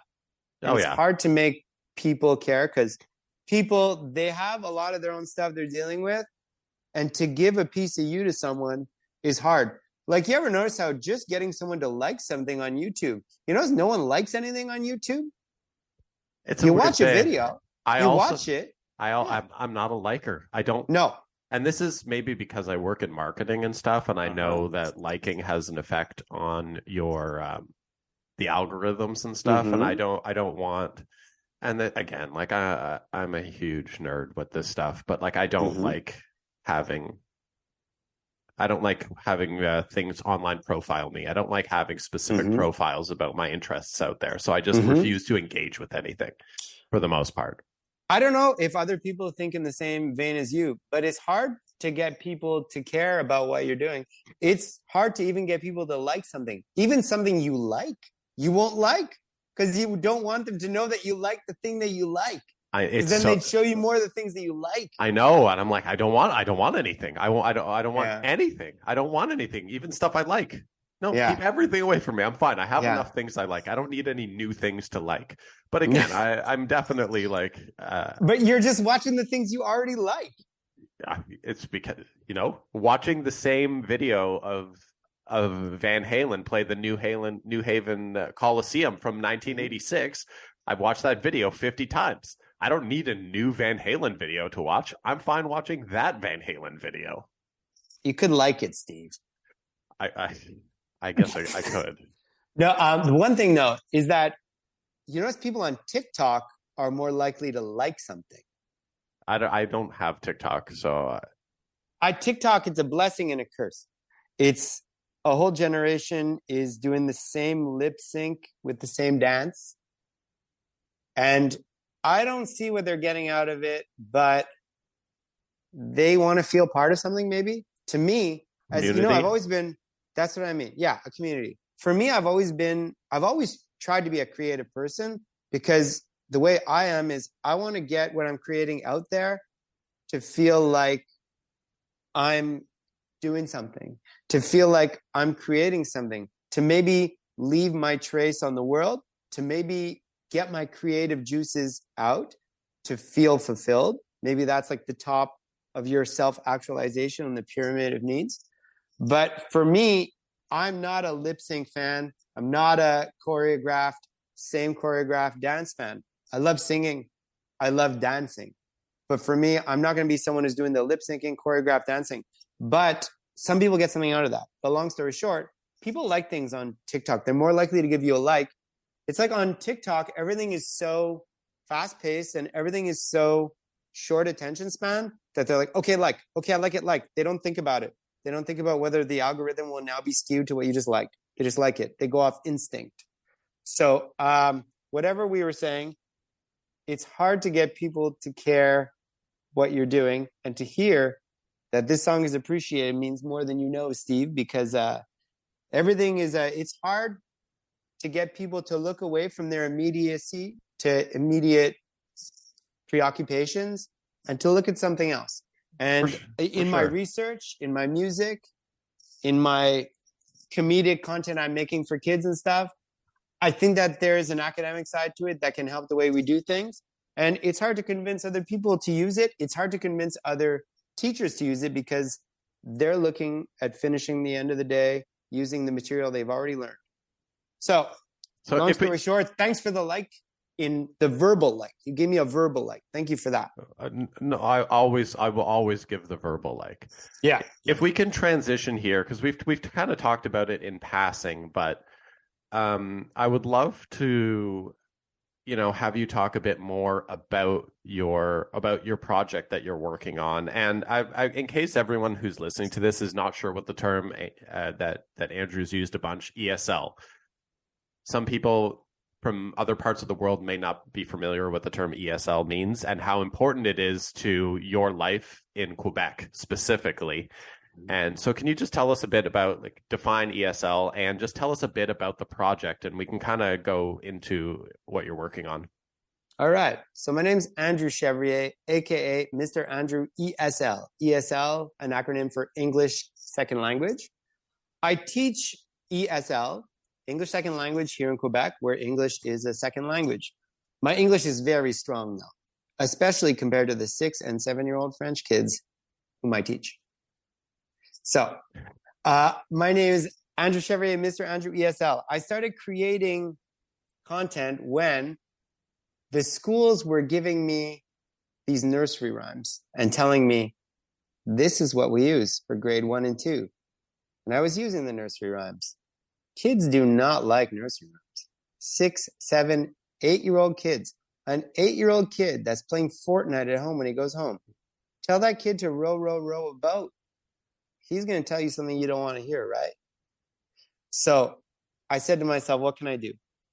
I can make the songs better by bringing in a guitar, classical guitar, lightweight, easy to carry. I changed all the public domain nursery rhymes they were using. I spiffied them up a bit with the classical guitar, and we had fun. We got through it. We made those nursery rhymes passable. Kids love when you play guitar. Have you ever played guitar for a little kid? Not for little kids. They love it. You can tune a guitar, and they'll be like, strange, but I'm into it. I'm going to try that out next time I'm in a room with kids. I'll just bust out the guitar. Yeah. You'll have enough of them just watching what you're doing that they will stop lighting the garbage on fire, whatever bad choices they were making. So they gave me this garbage material the kids didn't like. Row, row, row your boat. This song is not a banger. Row, row, row your boat. Not a banger. So I said to myself, what can I do? I can either make these songs better or I can make my own. If you're going to give me a nursery rhyme to teach orange and yellow and blue, maybe I'll just start fresh and make my own. And when I was 39 years old, I got this epiphany. Maybe I should write a song a week before my 40th birthday. And I wrote 40 songs. Can you believe it? That's amazing. 40 songs in 52 weeks. 1 week on Friday, I'm like, I didn't think of anything. Then something would come to me. And could I have written 40 garbage songs? For sure. That'd be so easy, Like, the taco is yellow. Yeah. The apple is green. Yeah. Like, it would be awful. I couldn't live with myself. The song had to come to me. It had to be something fun. It had to be a cool melody. And I stand by each one of those songs. And if you go to Mr. Andrew ESL on YouTube, you can hear all these songs. They're a lot of fun. And if you're like me and have to put up with little kids who want to watch Coco Melon at home, because at school they don't especially want to watch Coco Melon. They're a little old for that. Have you ever seen Coco Melon? I don't even know what that is. It's awful. If you're a parent, you know. So if you have kids that want to listen to something and it's driving you crazy, I aim to write songs that won't drive parents crazy, that won't drive the kids crazy, that won't drive the teachers crazy. So I started writing these songs. And the cool thing about when you write an ESL, English Second Language kid song, everything is a song. Every theme is a song. Fruits, vegetables, that's a song. Stopping and going, that's a song. Answering questions with yes, no, maybe, I don't know, that's a song. Telling someone good afternoon, good evening, that's a song. The weather, that's a song. The parts of the body, it's a song.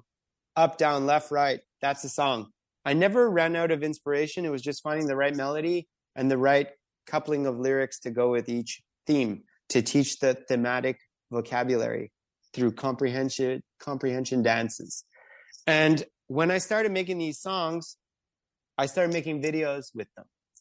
And I was into making the videos because before, when I had a substitute teacher, if I tell them, this is how it goes, substitute teacher, you grab your guitar, you're going to play about 10 songs, then they'll ask you for some requests. You know that song, Gummy Bear? Start with an A minor. It's good. It starts with that. You can't do that. But you can make the teaching methods reproducible if you give other teachers access to the material through videos that have the lyrics, that have the thematic vocabulary that you're trying to teach. I'm lucky enough, my daughter loves dancing. Josie, she's 9 years old. She loves dancing. She also loves to help me with my projects. I can pay her in Robux. Robux is a cryptocurrency for kids. Yeah. And I can, she helps me out with the dances because it would be weirder if a 40-year-old man was doing the dances alone, or if you have a kid dancing a kid song, it makes more sense. And through producing a song, which I think the songs are pretty cool, you have the thematic vocabulary on there. You have some comprehension dances to help.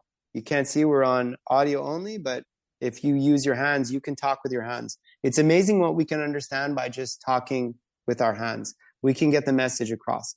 You have a cool video, even if it's simple. You have someone dancing comprehension dances. You have the lyrics on the screen. You have some pictograms for the comprehension, for the thematic vocabulary. I can share that with other teachers now. So that was the first pillar in the Mr. Andrew ESL program for grade 1 and 2. Then I've always been a fan of comedy. I think I'm a fairly funny guy. And I think that humor has a place in the classroom. In fact, I went back and checked the academic background of humor in education. I found some cool stuff on that. Next, you like me, we're the Nintendo generation. Before that, it wasn't the same. Atari didn't hit the same as Nintendo. Nintendo got us into video games. And when I say gamification, it doesn't just mean making video games. It means making anything a game. You could be making a video game a game. It could be gamifying anything. You make anything more fun, you're gamifying it. It's an educational term. I've always been a pretty calm, mellow guy. It takes a lot to make me upset or angry because I try to keep perspective. I try to share that with kids, so I try to teach them breathing techniques and meditation. Nothing fancy, but if you breathe in and out for 10 seconds, it never hurts. It can only help your heart rate slow down. It can only help calm you down. Last thing is motivation. I've always been a positive person. I try and bring that to students because sometimes they don't hear enough positivity. And in school, a lot of the time you hear, don't do that, right? So if you have someone who's telling you, you did a good job, and he's like, all I did was sing and dance the song. I'm like, yeah, you did it great.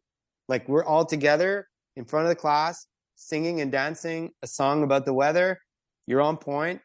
I'm so proud of you. He's like, you're proud of me? I'm like, yeah. So in short, the Mr. Andrew ESL program for grade 1 and 2, cycle 1 here in Quebec, has material founded on authentic music, humor and education, gamification, meditation, and motivation. I tried to put that all together to make an interesting and dynamic learning program that's transmissible to other teachers so they can start sharing it with their students too. And I actually tried to share it with some publishing houses. Did I ever tell you about when I started doing that? You did not, but I just want to just put a pause in this for a second to tell everyone that Andrew's content for this stuff is actually it's amazing. You should definitely go to his YouTube and check it out because it's actually really, really good. And if we share stuff with kids that is pretty good, they do it. If I present 6, 7-year-olds, 8-year-olds with this content in an educational context, they do it. And the hardest thing, if you ask any teacher, it's classroom management. If you can get the kids all doing something they already kind of want to do, you've already won. If at the end of the day, I'm not tired because I wasn't fighting to get them to do something they didn't want to do, they're doing it because it's fun. I'm not forcing 20 kids to sing Row, Row, Row Your Boat. And you know how you force a kid, you know how you get him to do it? Sing Row, Row, Row Your Boat? These are the strategies I've heard. Try and guess, put yourself in the shoes of a teacher trying to force a kid to sing Row, Row, Row Your Boat. He says, Mr. Steve, Row, Row, Row Your Boat is a garbage song and you know it. How do you respond? I say, yeah, bud, but we just got to do it. We got to check some boxes here, man. Yeah, there you go. You stayed calm, Steve, Mr. Steve. That was great. You could have said, looks like you're coming to detention, Gary. You could have said, I'm calling your mom or dad, Herbert. You could have said, we're going to talk with the principal, Hortense. You have a number of options which are all exhausting. Dealing with parents, with the principal, when in reality, you could have offered the kid something that he kind of wanted to do. All he wanted was the song to not be garbage. If you offered a kid a choice to sing a song that is not garbage, or you forced him to do the public domain nursery rhyme that he hates, he's going to choose the song that's pretty cool. Because you're never going to get everyone. But I always joke, being a math guy, you need 76%. If you have 76%, you have figuratively everyone. Because if I have 76%, if I have 16 kids out of 21, The other 5 kids are not trashing the place. They're just maybe a little bit passive. Maybe they're not paying attention. I have 16 kids all dancing and singing in unison. That's everyone. So, long story short, ESL, it's my passion. Creating a program that makes the day breeze by because everyone is having a good time while learning is my passion. The best way to learn is through play because you don't know that you're working. You think you're playing. Your brain is telling yourself, this is not work, it's play. And that's the best way to learn. So authentic music, humor, gamification, meditation, motivation. Those are the 5 pillars in the Mr. Andrew ESL program. Now, I went back. First, I presented this to a couple of publishing houses. One of the guys was into it. I thought he was going to publish it. I had 3 meetings with him. He showed me some things they were going to do. He loved my ideas, the authentic music, the humor, the gamification. And this was February 2020. Do you remember what happened right after that? I do remember what happened after that. COVID-19. I email him after, and he says, well, I said, you said, you're interested. I want to know what you're thinking. He said, everything's on hold. Kids are not going to school right now. We don't know what's going on. We don't know whether we're just going to have digital material next year. We won't have any. We don't know. So we have put all the new projects on hold. Whereas before he told me, it was like a handshake. I'm not going to tell you we're doing this, but, we're doing this. Everyone is really on board. Fast forward a month later. How's it going? Yeah, still in limbo. Fast forward a month later. The guy starts kind of ghosting me. He starts hey, how's it going? I say, how's it going? He writes back. He's like, sorry, I think I'm losing my signal. You're breaking up. This is an email. And then he never answers again after that. After that, a year later, this publishing house comes out with a book, and the whole theory of gamification is central to the book. I'm like, I didn't invent gamification. Maybe I inspired him. Maybe he was going to be doing a grade 1 and 2 activity book under the theme of gamification without ever meeting me. Or maybe after he talked with me and I gave him some ideas, maybe he took them and decided to use them himself. I don't know. Can never prove it in a court of law, right? But no. I decided I was going to do it for myself because no one's going to do something for you. You got to do it for yourself. I went back to university. I have to stop to poop my pants again. Quick. Got it. See you soon. And we're back. Now, Steve, before we both pooped our pants, we were talking about why I went back to university to pursue a master's degree, with my research project being the ESL program that I created that uses authentic music, humor, gamification, meditation, and motivation. But why?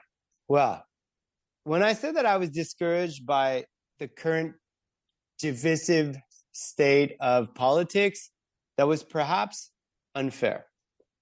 I'm discouraged by the divisive state of macro politics.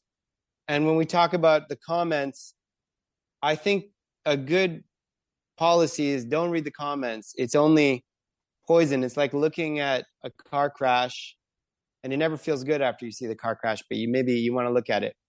But I'm not discouraged by the state of micro politics. I think that where we can make the most change is in our immediate environment. And I think we can all save the world by using our own subjective talents, our own subjectivities to make the world a better place. When I say save the world, it's dramatic, but to make the world a better place. And whether it's by doing a podcast, Steve, you're an amazing networker. You get yourself into all the best places in the world, Steve, and you use your subjectivities to make the world a better place. You're making the world that's absolutely for me. That's absolutely not true, but thank you. It's totally true, Steve. You know everyone, Steve. And I think some of my talents are musical ones, are comedic ones, are gamification ones, are meditation ones, are motivation ones. I think that my subjectivities that can help the world around me, my immediate environment, you can make your immediate environment bigger and bigger if enough people start listening. Our music, I can show the kids a love of music by showing them good music. Humor. Did you know that my family has always been a family of comedians? Did you know that? I mean, your whole family are wonderful people. Yeah. My mom's side, my mom's grandmother, my great grandmother was a famous Quebec actress. And back then, you were an actress. You were also like a comedic actress. You were like a vaudeville act. Her name was Juliette Béliveau. And she was the original spokesperson for St. Hubert Barbecue. That's amazing. She got free chicken for life. Once again, not vegan, wrong podcast, but good story, right? Great story. She got free chicken for life. And I think my love of being a showman, it comes from that bloodline. My great grandmother was funny. She was the original spokesperson for St. Hubert Barbecue. She was on an ad called Table pour 10, where at the last minute, the family's like, we're going to come over for dinner. And she's like, yeah, sure, it's no problem. And then she calls for St. Hubert and they come bring it. And then she puts it on the table and acts like she made it herself. And the whole family's like, wow, that's great. You know, this was, and then she's like, that was nothing. And she got free chicken for life. My mom would go over to her house every Sunday and they would have a chicken dinner for what were, you know, families with 8 kids in them back then. So also, she had a pet monkey back when you could have pet monkeys. And she loved monkeys. She bought monkeys for all my mom's cousins. It's a funny story. And that's crazy. Yeah, because back then you could buy a dog, a cat, or a monkey at the pet store. Monkeys were pets. Spider monkeys, not chimpanzees. And my grandmother, not my great-grandmother, so my great-grandmother's daughter, she hated monkeys, though. So my great-grandmother gave my mom's family a monkey for Christmas one year. And my grandmother's like, you take back this monkey. Like, you know I hate monkeys. Your monkey always bites me. And my great-grandmother's like, I can't just return this to the store, like put it back in the box. Like, she's like, find a way. They brought the monkey back. Anyway, I've always been a showman, and I share that with kids. If you make anything a show, the kids will get on board. And that's gamifying teaching. There was a study that showed that teachers might become more like animators. Because if you're disciplining a kid, it's one way to get the job done. But if I have the role of an animator, I'm offering them fun music to sing. I'm telling them funny stories that they interact with. I'm gamifying the whole thing in the guise of a variety show. I'm offering them games. When we need to, we breathe in and out with some sweet spa music that I composed. And I tell them they did a great job at the end and that I'm sure they're going to do a great job next time. And if we gamify the environment and act more as animators, we can get the kids to the same endpoint without using the threat of force, without like abusing our power. We get them to do it in a more cooperative and collaborative manner. And I think that's what my subjectivities bring to making my immediate world a little bit better. And if we can make our immediate world a little bit better, that's how we change politics on a micro scale. If we can give kids real self-esteem by having them go to a school that they like going to, you give them a love for learning that even after we're done singing and dancing in grade 1 and 2, when in grade 3, 4, 5, 6, the learning gets real and it's not just singing and dancing, they're going to see school as a positive place that has given them positive memories that they want to go to. If you give someone a love of learning, they're going to go somewhere in life. If they hated school in grade 1, how are they going to go for another 10, 15 years? They're going to want to get out of there as soon as they can, as soon as they legally can quit. And I think an education, though Noam Chomsky described a university degree as inscribed ignorance, does have merit. And I think that it can be a path towards upward mobility, is to find something in a domain that you like doing and you can make a living from. Because I love my job. And today, It didn't feel like work. You know, kids, they're not all angels, right? But if you can do something that you like doing, you've never worked a day in your life. And if you can find something you like doing, that part of your life is fine. And if that part of your life is fine, you can either use your extra energy to some other part that's not fine. We all have decisions that we make in life, right? Like, what do we want to study in school? Like, who's your partner? Who do you choose as your partner? Where do you want to live? Imagine someone in life that chose a spouse that they hate, has a job they can't stand. Somehow they're a country guy who chose to live in the city. Imagine you couldn't sleep because you have insomnia because you're thinking about all your problems. But if we can make some decisions, I think that we can make our immediate environment better. So one of my big decisions was to go back and do my master's degree to academically research those 5 pillars: authentic music and education, humor, gamification, meditation, and motivation. It was a big decision I didn't take lightly, having 2 kids and, you know, a family and mortgage to pay, and my wife, and everyone needs their bit of time. It was not an easy decision, but I did it. And I knew it would take hours. And maybe you have to give up playing video games, but you have to make sacrifices in life. I actually quit playing hockey. That was a big thing. You play hockey. How much do you play? Currently, not much, but No. a while ago, I played. You know, up until pre-pandemic, I was playing a couple games a week.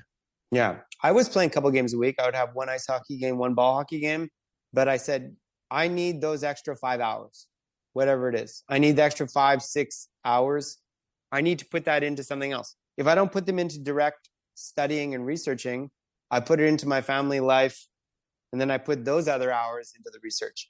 And I had to make decisions. And that's the decision I made. I don't regret it.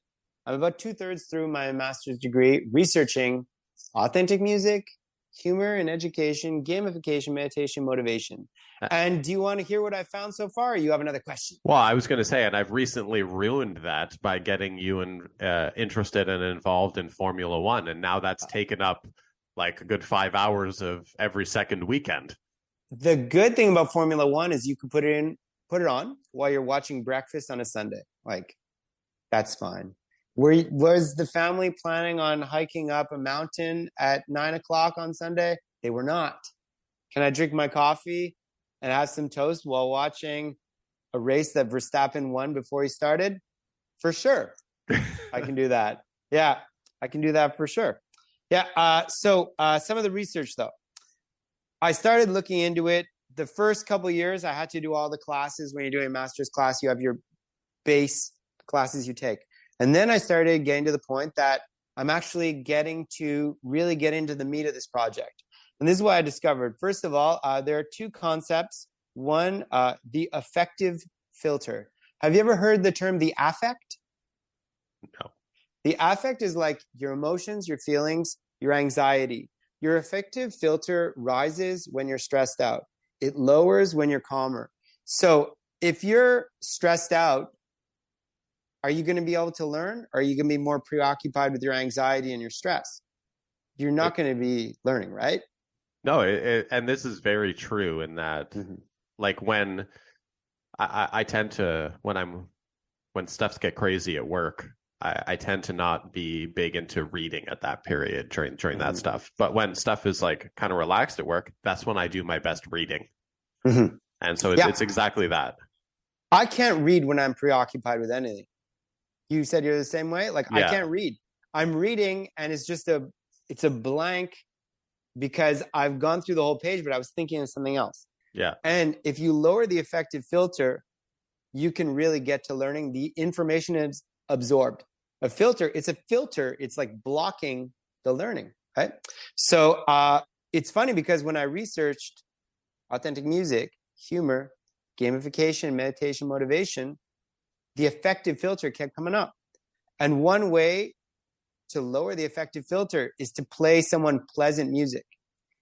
It works best when the music is pleasant, when it's catchy. If you want to hear a song, if you want to pay attention to it, you're going to learn the thematic vocabulary inside that song. If I'm teaching a 6, 7, 8-year-old Francophone kid who doesn't have any experience with English outside of 1 hour a week, it's going to be an uphill battle. But the least I can do is get him to listen. If I can get him to listen by making the music good, we're already ahead. If you're making the music so bad that they block their ears, how are they going to hear the content inside? The next thing, humor. Laughter is therapeutic, right? Absolutely. When you get out a good laugh, you feel better. So if we make the stories funny, you're going to be in a better mood. If you joke around with kids, they're going to be in a better mood. If they're in a better mood, they lower their affective filter. So it's very important to joke around with kids. I mean, there's a limit, but you can joke around with them and it puts everyone in a good mood. Now, I often say that even very weak kids, if they don't know something, sometimes they know what it isn't. Like the days of the week. Did you know that kids, even English kids who are like 7 years old, don't know the days of the week? Did you know that? I didn't know that. Yeah, you don't see a lot of kids, right? So, yeah, I explain that to kids. I say, don't be intimidated. Even English kids don't know the days of the week. Grade 1 kids were 6 turning 7. Grade 2, they're 7 turning 8. Grade 1 kids, none of them know the days of the week. Even the English kids in my class, right? Because my class is not all Francophone kids. There's some who are English mixed in there because we're 1/6 of Quebecers are Anglophone. So, and I live in an area that's more Anglophone than a lot of the areas. So there are always some stronger kids in there and they don't know the days of the week. And we joke around with it. I even made a video about it, right? One of my videos is that it's like, I asked a little kid, I said, do you know the days of the week? And he says, yeah, I know the days of the week. He's like, Monday? Yeah. Tuesday? Yeah. Triangle? No, triangle's not the third day of the week. He's like, banana? No, banana's not the day of the week. And it's true that they don't know. The kid, I exaggerate, but the kid literally told me it's Monday, Tuesday, January 4. He's like, even English kids, they don't know. So how do you expect a 6-year-old French kid to start learning them? How? You got to package the days of the week in a memorable way. And then you can joke around with them a little bit. You're like, Monday, Tuesday, then it's like hot dog day. They know it's not hot dog day. And it was one of my grade 1 groups last week.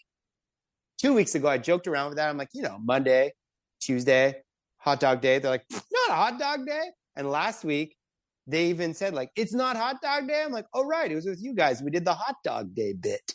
So when you say it, they say it's not hot dog day. In their head, they're like, it's not hot dog day. It's Wednesday. But if you hadn't told them what it isn't, they wouldn't have known what it is. They know what it isn't. And that can sometimes be like a little hint as to what it is.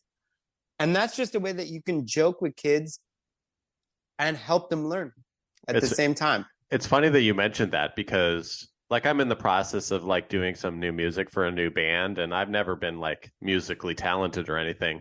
But when I'm like writing a song, I'm like, I know that's not it. I mean, knowing what something isn't is a step towards knowing what something is, I guess. Yeah. Right? I'm still trying to find what it is, but I can tell you, I've gotten about 10,000. This isn't it. Eventually I'll find what it is. Just put that in the isn't file. Yeah. And then work on the is file. Yeah. So the third pillar was gamification. Once again, you frame something as a game, it's play. And play is not work. And if you frame work as play, kids think that they're playing when they're working. And I actually animate like a match game or any other vocabulary, match it with like the word, with the image game, but I frame it like a game show. And I give them like fabulous prizes. I let them spin a wheel. And sometimes like, you win the rights to the color red. Like no one can prove they don't have the color red, You're the new queen or king of Pancourt. And then they get a kick out of it. And like, there's a little bit of pressure on the line. And then we have fun. And then that's a way to get them excited about doing a comprehension activity. It's a way to get them excited about matching vocabulary with an image, right? It's you frame everything as a game use gamification, you lower the effective filter. Finally, meditation. When we're stressed out, the best way to calm down quickly is breathing exercises. Meditation, you breathe in and out for 10 seconds. You're better off than you were before. It lowers the effective filter. It's not going to solve all the world's problems, but it helps a little bit. It in helps life, big time. yeah. Like Yeah. that's something I even practice every night when I'm laying in bed before I go to sleep. I do a little bit of breath work. I fall asleep so much faster. Yeah. And nothing helps 100%, but there are many things that can help you 15, 20%. If you combine 4 tools that help 20%, you've got 80%. Those are arbitrary numbers, but I'm pretty good at guessing. Motivation. At first, I thought motivation was one of the pillars, but when I started researching those 4 other pillars, I found out that they all are motivational in nature. And Gardner's theory of motivation talks about how motivation is like a mental engine that tells us to do something. And there are many things that tell us to do something in many different ways. And music is motivational in nature. You make something musical, they want to hear it, they want to do it. You make something funny, they want to hear the story. You make a game fun, they want to play it. You put the learning in the game, they want to finish the game to get to it. And if someone is in a calm state of mindfulness, they're more motivated to get the job done because they're in the right mind state. So that's what I've been researching. And it's been a long journey and I'm not done yet. I think I'm about 2/3 of the way done. And I look forward to finishing it. I look forward to be considered master's degree qualifying according to my school board. You get a little bit of a pay boost. When I defend my thesis, I get that. So I'm looking forward to that. I mean, research. I'm looking forward to you getting that too. But I want to encourage everyone to please check out Andrew's channel and go check out his content. It's really awesome. Yeah. When we put up the episode, I'll tag you in it on Twitter, and then you can share out stuff on Twitter as well for everyone that wants to see it. Well, it's Mr. Andrew ESL on YouTube. Don't confuse me with Mr. Andrew's Easy ESL. He's a guy that does phonics. I mean, he does phonics great, but he doesn't do what I do. We're different people. But we'll talk about the links later. But I think I've talked a lot about my project. I think you got a couple more questions before we wrap this puppy up. I have one more question. This is we've definitely put in the minutes here, but because I'm a fairly large enthusiast, and I try and talk about wrestling in every interview we do. I heard. I listened. I was listening. And I know. So as you know, everyone who's listening to this knows we've known each other for a very long time, and we both used to watch wrestling together back in the day. I would go to your house to watch the pay-per-views. Yes, we used to order them. My dad used to order them, and you used to come over and watch the pay-per-views with my brothers, and we used to hang out. And so I thought I would toss in a wrestling question here for you, in that the 1997 Survivor Series in Montreal, Bret Hart, Shawn Michaels, this is known as the Montreal Screwjob. There's been a lot of discussion over the last few years. This has come up because there was a Dark Side of the Ring episode about it. Was Bret Hart in on this, or was it legitimately a screw job? Did they pull one over everyone to get more heat, or was it legitimately he got screwed over? First of all, picture it. 1997. A young Andrew Chevrier is so excited to see the Survivor Series in person. He's going to get tickets. And then guess what? His band Rocket Man has a show at Cafe Chaos that day. It was a Sunday, I think, too, right? Sunday, yes. A show on a Sunday. Who was coming to the show? No one's coming to the show. We get to Cafe Chaos. The place had closed down that day for like a week. I missed the only pay-per-view in Montreal of my entire life for a show that never happened. To say I was devastated was an understatement. Survivor Series, though it is arguably only the 4th best of the big 4, was always a big pay-per-view. And I didn't see it, but I had many friends that went, and I was jealous. What happened was, of course, a travesty. Team Canada, under the guise of Bret Hart, the late Owen Hart, who is my favorite wrestler of all time, Jim the Anvil, Davey Boy, Brian Pillman, was actually a stable of faces when they fought in Canada and heels in the States. When does that ever happen? Never, ever, ever, right? It was a unique period in time for sure. Bret Hart wanted more money. Who is giving the money? It was Eric Bischoff that was given the money. They were giving Hugh Morris millions of dollars. They were giving anyone who had a name, they were giving money to.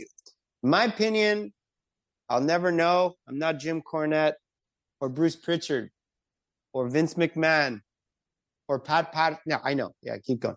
I think they knew Bret was going to take the big money from WCW, the crazy money. And I think Bret had an agreement, probably, let me win in Montreal, Canada, where I am a hero.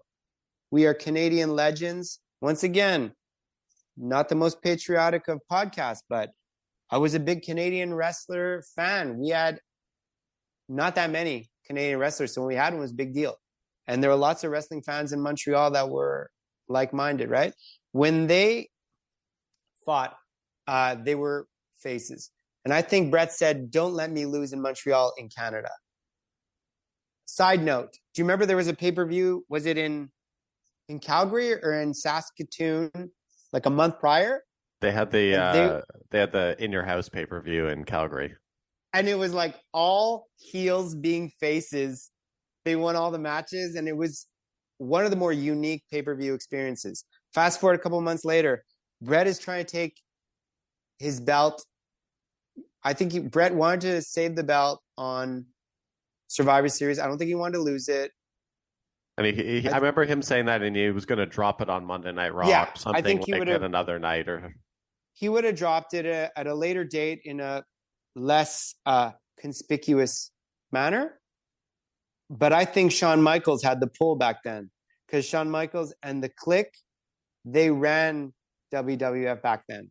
And I think Vince knew tomorrow Bret's gone, but the Clique is still here. So I believe Bret Hart was screwed. Everyone was in on it. And this was because the Clique was in charge then, and they were still going to be in charge after Bret was gone. They knew Bret was going to make his big money. I think that he was screwed. I mean, that's a good take. Yeah, I think, I think it's consistent. It makes sense. I don't want to believe that he was in on it, because if he was in on it, it would be, first of all, the greatest work in the history of wrestling. If he was in on this, still to this day. Mm-hmm. I think it would have come out. I think it also would have come up because wrestlers, when they tend to get older, they tend to break kayfabe and talk a lot of garbage about people. And with all of the lawsuits and everything happening with the WWE world, like they just got 2 new lawsuits yesterday against them. Who's suing them? A former writer is suing them. Yeah, I saw that one. And What's then the other one? It was a shareholder thing about the illegal sale to the UFC Endeavor. Yeah. Okay, I didn't hear that. But with all of that stuff coming out about Vince, surely this would have come out that Bret was involved on it. But it's one of the most heavily kind of talked about and debated things, even to this day. So to get your perspective on it, officially on record here, I think is important. That's my opinion. I mean, it's just my opinion. I don't have any access. And but, to be perfectly honest, I don't even know if anyone that listens to this podcast actually cares about wrestling, but I like talking about wrestling. So that's what we do. Wow. If we're talking retro wrestling, I can talk. I love that stuff. I just got a system with 100,000 games on it, specifically because it had WWF WrestleFest, the arcade game with the big cartoon guys. That's a good game. You can't find that game anywhere. They never made it for console. I bought this retro system just so I could play that game. And it brings back all the memories. But it's also cool that I can press select and it's like inserting a coin, because you're not going to beat the Legion of Doom in that game any other way. No. Yeah. But speaking of Canadian pay-per-views, of course, this was the first Canadian pay-per-view since which one? The 97 Survivor Series was the first Canadian Big Four pay-per-view since the very first Royal Rumble, which was held in Hamilton, Ontario. I would say WrestleMania 6. Well, the first was, which came first, WrestleMania 6 or the first Royal Rumble? I think Royal Rumble came first. Royal Rumble came first? Maybe, yes, possibly. I think so. Yeah, I think so. Hacksaw Jim Duggan. Yeah, and that was there. But actually, was that even considered a real Royal Rumble, or was it just like a Royal style Rumble? It was a Royal Rumble pay-per-view, I believe. Or was maybe there it was just pomp? Was there pomp there and wasn't. Circumstance? No, just circumstance. Yeah, I think. So, picture it. Is it 1990? Hulk Hogan, Ultimate Warrior. 6? WrestleMania 6. Hulk Hogan, Ultimate Warrior. I was always a Hulkamaniac. And you know, at that point, now two horrific racists in the main event of WrestleMania 6. Yeah, but Ultimate Warrior died, so yeah, he's a deceased racist. Yes, he was also very homophobic. Yeah, it was that main event didn't age well. But also, not to get into it, but there's a little bit of like I think Ultimate Warrior had a bit of a religious take to his homophobia. Yeah. It didn't age well. But at the time, I was a little warrior. I was crazy about the Ultimate Warrior. To make a long story longer, I was going to Florida for spring break. We had the worst travel agent in the world. You know how we would get to Florida? We would always stop in Detroit. When you look at a map, Detroit is not on the way. But you know who was in Detroit? At the airport bar, which was also a restaurant, 7 a.m, the Ultimate Warrior. We stopped for a layover nowhere near Florida, the first leg of our 3-leg journey. I met the Ultimate Warrior, who was just about to headline WrestleMania 6. He was drinking at the bar at 7 a.m.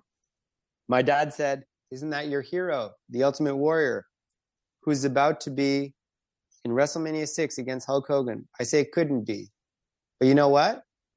He was wearing a jacket that said the Ultimate Warrior. I said, no, it couldn't be. And he said, look at his boots. He was wearing wrestling boots that had the Ultimate Warrior mask on it.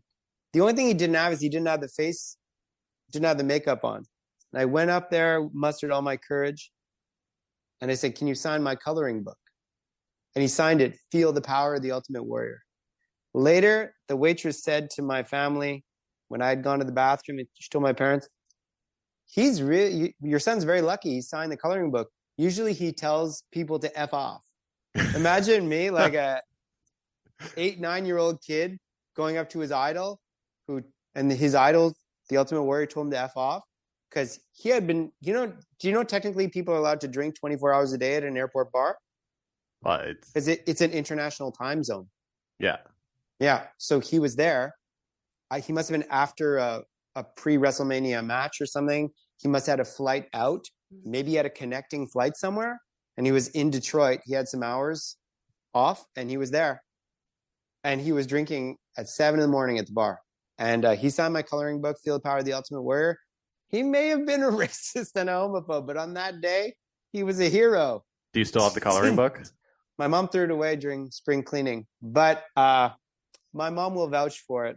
In fact, just for fun, I did a little storytelling podcast and I made my mom add the line, "It's true, Andrew did meet the Ultimate Warrior at an airport bar in Detroit in 1990. Because my mom wouldn't lie. She has nothing to gain. So long story short, I love wrestling and I never got to go to a Canadian pay-per-view. And now wrestling doesn't hit the same for me. Ever since for me, it was the retro wrestling. I was always into that. The old school WWF, Hulk Hogan's rock and roll wrestling cartoon. Then you watch Maple Leaf Wrestling. You watch WWF Superstars on a Saturday at noon. I was into it. You had the LJN action, not action figures, but those the big figures there. I was into it. So always a pleasure to talk retro wrestling with you, Steve, or anything else.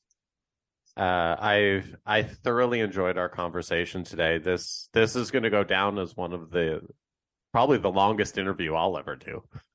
It's long, right? But man, I don't think I have to poop my pants anymore. Do you? This was enjoyable. We only have a few minutes left on the Zoom before the pants pooping happens again. So I think this is probably a good time to wrap it up so we don't have to stop and start this again. Okay, first of all, if you're looking for edutaining content as a teacher of grade 1 and 2, either ESL or English first language, any educator out there, hey, even like a daycare worker, if you want fun, edutaining content, come to my YouTube page, Mr. Andrew ESL, just MR space Andrew space ESL. We got gamification, meditation, motivation, humor, authentic music. We got it all. If you want to learn a little more about the academic side, either you can watch some of my academic videos there, or you can go to my Facebook page where other teachers follow me. Whenever I have these teacher Facebook pages and anyone says, where can I find good music for my grade 1s and 2s? I'm like, I'll tell you the place. Mr. Andrew ESL, the Facebook page. So Mr. Andrew ESL, the Facebook page. I have a Twitter account for Mr. Andrew ESL. I try and do that a little bit. TikTok is a bit of a Trojan horse poison pill, though. I don't know whether as a teacher I'm even allowed to use it. So I haven't really been doing much on the TikTok because I don't know. As a teacher, we're not supposed to use it. So I've been doing that.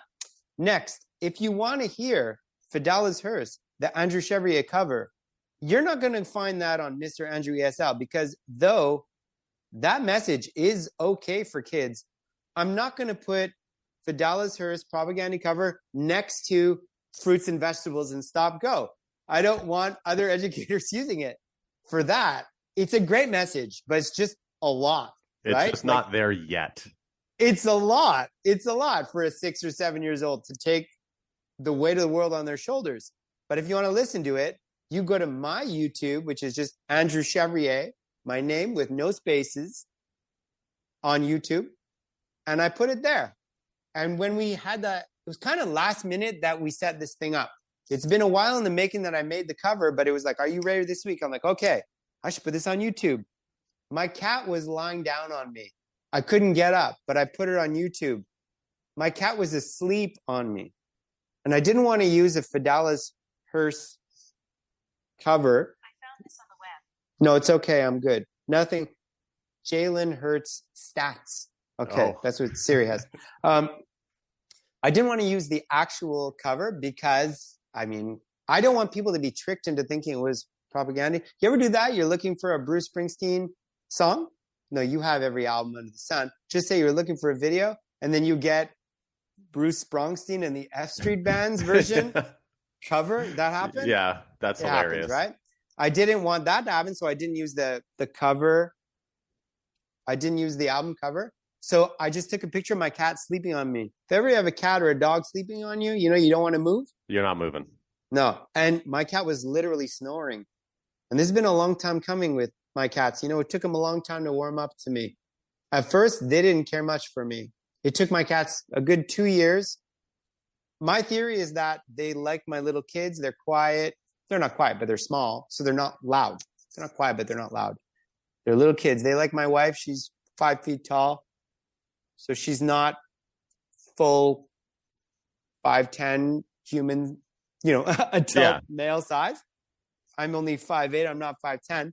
But to the cat, I think they think I'm a gorilla. I thought they hear I'm loud. I walk loud. I'm bigger than everyone else. The cats looked at me like I'm a different species. It took 2 years for the cats to actually come to me. So the fact that he's falling asleep on me, I'm like, he's my new best friend. He's my new best friend. I say he's my best friend, but I'm only his 5th best friend. It's not a healthy power balance, Top 5. But I took a photo of him. That's the cover for the Fedallah's Hearse cover that you can find on Andrew Chevrier YouTube. No space. If you're looking to have fun like that, go there. If you're looking for the academic side, look for Mr. Andrew ESL. And we'll feature that song on our compilation as well. Mm-hmm. So we have under a minute left on this Zoom, so we will definitely wrap this up now. Thank you so much for having this chat with me today. I've loved it. It's been great to have this chat, and hopefully we can do it again sometime. Oh, that sounds great. I'd love to talk retro wrestling. I'd love to talk F1. I'd love to talk anything you want to talk about. And when I look at my notes briefly, I think I got to all the bullet points. Though, did I mention when I was 10, I had a Ross Perot impression? That's what a precocious kid who loved geopolitics. What 10-year-old kid has a Ross Perot impression? Okay, you have 15 seconds to give us the Ross Perot impression, and then we have to stop the interview before Ross Perot here. If you have a snake, you don't start a committee on how to break the snake. You just kill the snake. Amazing. Good night. Okay, we're ending on that. Thank you so much. Good night.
Thank you so much to our anonymous cover submitter.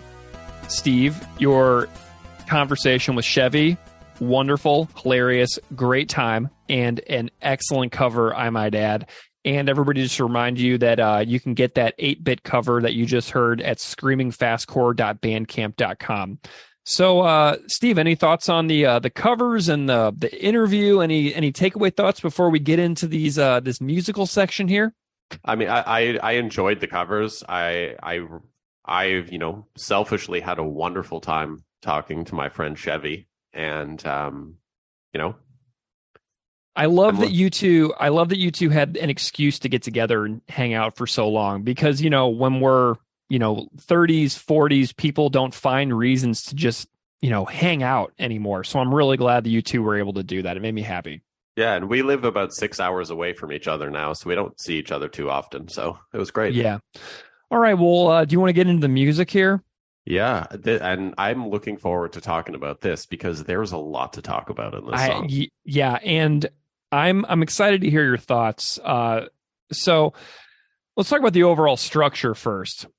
I see this song as being almost like 4 miniature movements to create a 4-minute whole. Okay.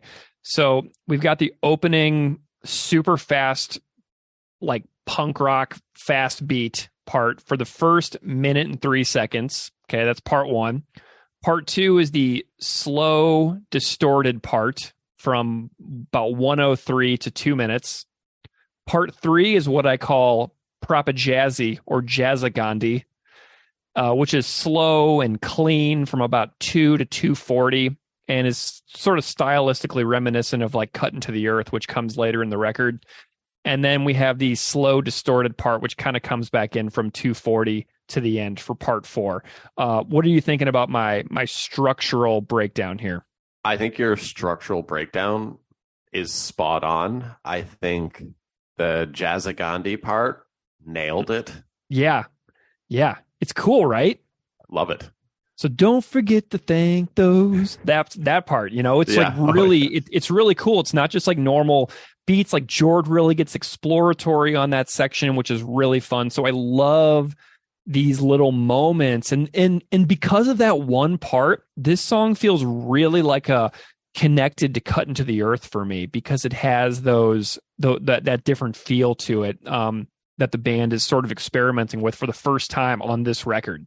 Maybe it's because we just recorded a How to Clean Everything episode before this one, but just the sheer progression from that to this different planet is absolutely insane. Yeah, I know. I can't even. The difference between those 12 years of 1993 to 2005, totally different band. I mean, it's just really stunning to see the growth there. I know the 12 years is a long time, but look at Pennywise Unknown Road, which came out in 1993, the same year that How to Clean Everything came out, and then look what Pennywise was doing in like 2005. Like I don't know, it was like Straight Ahead or The Fuse or one of those records, something like that. And we're not even talking about the same level of growth and expansion. We're talking about completely different sports and different galaxies when you think about the growth and progression of some of these bands that were contemporaries at one point, and then if you compare where they are later on, it's mind-bogglingly different. Like I can only imagine, imagine this song being sent to Fat Wreck as a demo. I know. And Chris has talked about this on his iteration and Rock for Sustainable Capitalism episodes and things like that on his Patreon. And as far as I can tell, the label did not enjoy the record, and the label recently recouped all of its expenses, and the record finally turned a profit after 15 years after the initial financial investment to make the record. So the record has finally become profitable, but Chris has spoken pretty plainly about how the record was not really enjoyed by the label president at the time. So, that's interesting, because it's a great record. I mean, it has become many people's favorite propaganda records. Like a few recent guests, John Danik, who's a writer for the Hard Times and ranked Propaganda's records on a Hard Times article recently. It's his favorite record. He was just on the podcast. We talked about it. Christian Bassaraba, one of the hosts of the Rad Dads podcast, he was here recently too. And his favorite record is Potemkin City Limits. So this is sort of like this is the favorite record of quite a few people, which, you know, whenever I was talking or thinking about this with the band, I think that they're kind of like amused as well about how Potemkin became a lot of fans' favorite records years later, whenever their response to it in 2005 was like people were just kind of like, bah, they kind of cast it aside. So it reminds me a lot of the narrative around the Face to Face Ignorance is Bliss album. Like when that came out, like people were just returning that to stores. They hated it so much. It was like, despised it. And now everyone's like, I love that album. Yeah. Same with, like, Weezer Pinkerton. Yeah.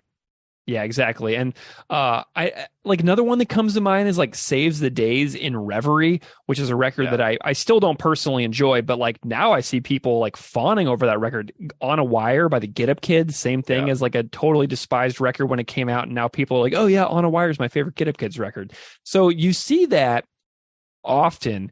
And so Potemkin City Limits is basically Propaganda's Pinkerton as far as I can tell. I wonder if there's still time for Green Day Dose to get picked up and be a favorite record. Man, I tried with that trilogy of Green Day records, man. I listened to them and I was like, I just can't with any There's of like this. 5 good songs between the 3 albums. And there's like 35 songs. It's wild. It's so many records, and they were put out so close together. I bet they don't even play music from any of those records live. And I'm just like, man, you spent countless hours of your lives making these records and rehearsing and writing and recording, and then it's just like poof, like it never even happened. When you have that much money, it doesn't even matter anymore. You could just put out a whole bunch of kazoo solos and you're like, whatever.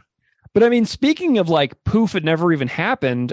Propaganda frequently doesn't play a single song from this record live. And I know that a lot of it has to do with the tuning and the completely wild vocal performances that are present throughout the record. This song of arguably the craziest vocal performance on the entire album. Yeah. I think overall the album as a whole is my favorite sounding Propaganda album. I love the recording. It sounds amazing. My favorite snare drum recording on any Propaganda record, the snare drum on Potemkin City Limits sounds different than every other record. It is so good. The recording is phenomenal on this album. And I also think that it's amusing if you go back and listen to Chris's episodes on his Patreon where he was trying to mix the record himself, and the fact that they had to get a last minute emergency mix from Jason Livermore at the blasting room for emergency mix money. And at the very last second before the record was supposed to come in. But there's a lot of really interesting stuff about this record. I mean, just a little side note on that. If you wanted to hear one of Chris's mixed versions that he was trying to do for this record, you could listen to Name and Address Withheld's version from the Take Penicillin Now G7 compilation to hear a version of that song that's different from the one that went on the record because it was mixed by Chris. But this record sounds phenomenal, and this song is like one of the craziest, wildest Propaganda songs ever made. And the recording really does it a lot of favors, if you ask me. Oh, you can hear every part so clearly. Like the guitar is so clear. The drums, as you said, sound awesome. But Todd's bass playing. Yes, this is the one. Unbelievable. Yes, this is. So I actually told Todd this recently. I sent him a DM when we were preparing for this. And I was like, Todd, I just want you to know that Fedallah's Hearse is my favorite bass performance that you've ever done on a Propaganda record. And he was very oh, very cool. That's awesome. Rock on. Haha. And he thought it was great. But I had to tell him, and I'm almost like feel bad about telling him that because this record came out now so long ago and he's done so many more amazing bass performances. Like, Failed Imagineer, a way newer song, is an equally amazing bass performance. But this particular song stands out so much among Todd's bass performances for this band. This might be my favorite bass performance on their entire discography. I'd say I agree with that. What he's doing, kind of in the latter part of the song, Yep. is unbelievable. Like, Yeah. Everything from 3 minutes and 12 seconds to the end of the song, Todd is just like blowing me away the entire time. So this is the one for me for Todd's bass playing. Like this one, everybody should go back and turn it up as loud as you can and just like bob your head and just appreciate what Todd has done for the last 45 seconds of this song, because it's masterful stuff. And if you think about where Todd was in his bass playing journey, this is really only his second record. So he started playing bass, it sounds like, in 96. So, he'd been playing bass for a long time when this record came out, but this was only his like second studio performance, second writing performance for bass. So that, to me, that says a lot. Oh, it's very, you wouldn't never know that by listening to it. It sounds seasoned, and even like the bass tone on the song is unbelievable. Yeah. Yeah. What are your thoughts on Chris's guitar performance from your view as a person who plays guitar? I love it. I mean, there's not a lot I can say about this song that I don't like, because I love this song. I think it's got the song structure, the individual performances of everyone in the song and the vocals, the way they do it. But the guitar in the intro is just so good. Yeah. Like this isn't one that I even attempted to try and play myself, because I just wasn't there. But Chris is playing in it is awesome. Yeah, I love the fact that he's got those gnarly guitar bends in the intro. Wow. But the progression that he's playing, he keeps doing when the drums kick in, right? So he's doing the same thing, but instead of doing the bends when the drums kick in, he turns it into just way more of a riff. So he's got this part at the very beginning where he's adding all these like crazy bends that give it so much affect.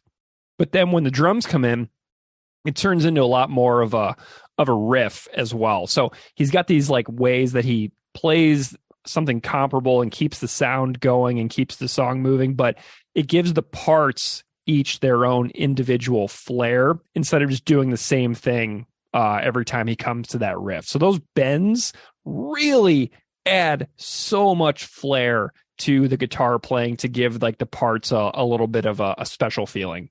So many just cool layers. Yeah, absolutely. What about the drums? You got any particular drum stuff on here? I made some notes on this one. I mean, other than I love the sound of the drums and just the dynamics of the drums throughout the song and the way he changes his parts, I really like the tastefulness of the parts he's chosen for the song. But I'm going to because you're the drummer, so I'm going to let you just have at it with this. Yeah, so I've said before that my favorite drum recording is Potemkin. So this to me is a fantastic drum record. There's just something about the drum recording and the way that the sound was captured in the room with Blair Kalibaba that really jumps out at me. I think they recorded this in Vancouver as well. I think I remember them saying. And whenever I bought something from Propaganda's Bandcamp, Chris threw a photograph, like a paper photograph, into the package that he mailed me. So I actually have a picture of their recording engineer, Blair Kalibaba, behind the board, sitting on a shelf here in my living room, which is really cool. But so Jord between verse 1 and verse 2 from 38 seconds to 47 seconds. Absolutely love that part.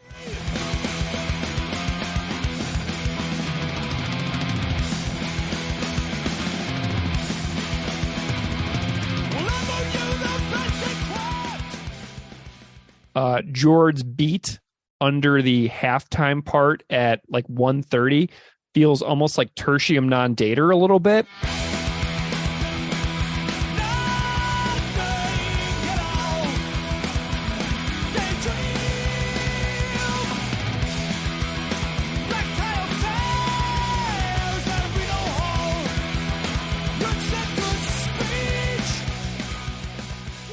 it gives me that vibe that he goes into with Tertium on the next record. I think on this record, the band really began to show their mid-tempo talents as well in a way that Empires did not, because Empires was just so blazing fast the entire time. And even though this is still a fast song, this song has moments that are dynamic and slow and show you the power of their songs that aren't just fast. Like, they transcend being just like a fast, hard band on songs like this, which do both. Like, they live happily within the fast realm and happily within the slower, broodier realm, you know. Cut into the Earth, Bring Our Greater Things do that great on this record too. And this record is, to me, when they become a really, truly a dynamic band. Like, the quiet parts under the latest artist formerly known as. Love those drums with George. It's basically Chris's companion piece almost to Cut Into the Earth, and the drums under that part are very Jazzagandi. So something else that I notice about the drumming on this record is George's got that signature thrash style single kick hit between the snare hits. So he's not doing the no effects style kick beat. He's got that thrash style where it's just more of a single hit on the bass drum. Like you said, when we talked about this kind of stuff on earlier episodes, he's got the tool in reserve and he only busts it out when he really needs it. And I think about how many bands lean on that super crazy kick drum beat and how Jord never has, and how I never put two and two together, that Jord was different because he wasn't doing that the entire time. Does that make sense? It makes sense because, well, if everyone is doing one thing, you know what I mean? Why follow down that path? You know, he has, by doing the single kick thing and sparingly using the double kick, it's just reinforcing those parts where he is using it and making them stand out more from the parts when he's not using it. It's like when you're listening to like death metal or power metal or whatever, like, which are normally just a wall of double kick. Yeah. And then, but when the drums kind of change in those songs and they move to the single kick and then they bring the double kick in for the latter part of the song, it really just amps up that latter part of the song. So I find the way Jord, you know, decides how he's going to, you know, do the drums, I feel like it's very metal. Mm-hmm. Yeah. Love that. And, you know, the outro, the very end of the song has these two really powerful snare hits where the hits sound so hard and so powerful that I'm almost amazed that the snare head didn't just break under the weight of the hit, because it sounds like Jord's got, like, you know, Popeye forearms on those last two outro snare hits. And I'm just like, man, those are two good snare hits. That is a healthy drum hit right there. So the end of the song, the last two hits of the drum are just like so heavy, man. Like, it's just unreal. So anyway, I loved it. He's using table legs for sticks. It sounds like it. Yeah, the last two things. It's like, dude, did you use a tree trunk to hit your drum on those last two hits? Because that was crazy. Okay, so we got to talk about the vocals too. An absolutely unhinged, bewildering performance from Chris on the vocals of this song. Maybe the most unique Chris Hanna vocal ever recorded. I don't know. What do you think? I absolutely love the vocals in this song. And again, just because we just talked about How to Clean Everything. And if you think of the difference in the vocals on, like, the kind of almost forced vocals on the How to Clean Everything record, to this, I know. Like, come on. I know. It's unhinged, unleashed Chris Hanna. I mean, I don't even care that the band cannot play this live. The fact that this exists is enough for me. I don't ever have to see this live because, like, the vocal performance and the vocal takes feel like once in a lifetime vocal performances from Chris. If you listen closely, I mean really closely, and you listen to him sing Daydream and Black Tie Affairs, you can hear his voice quivering in the recording.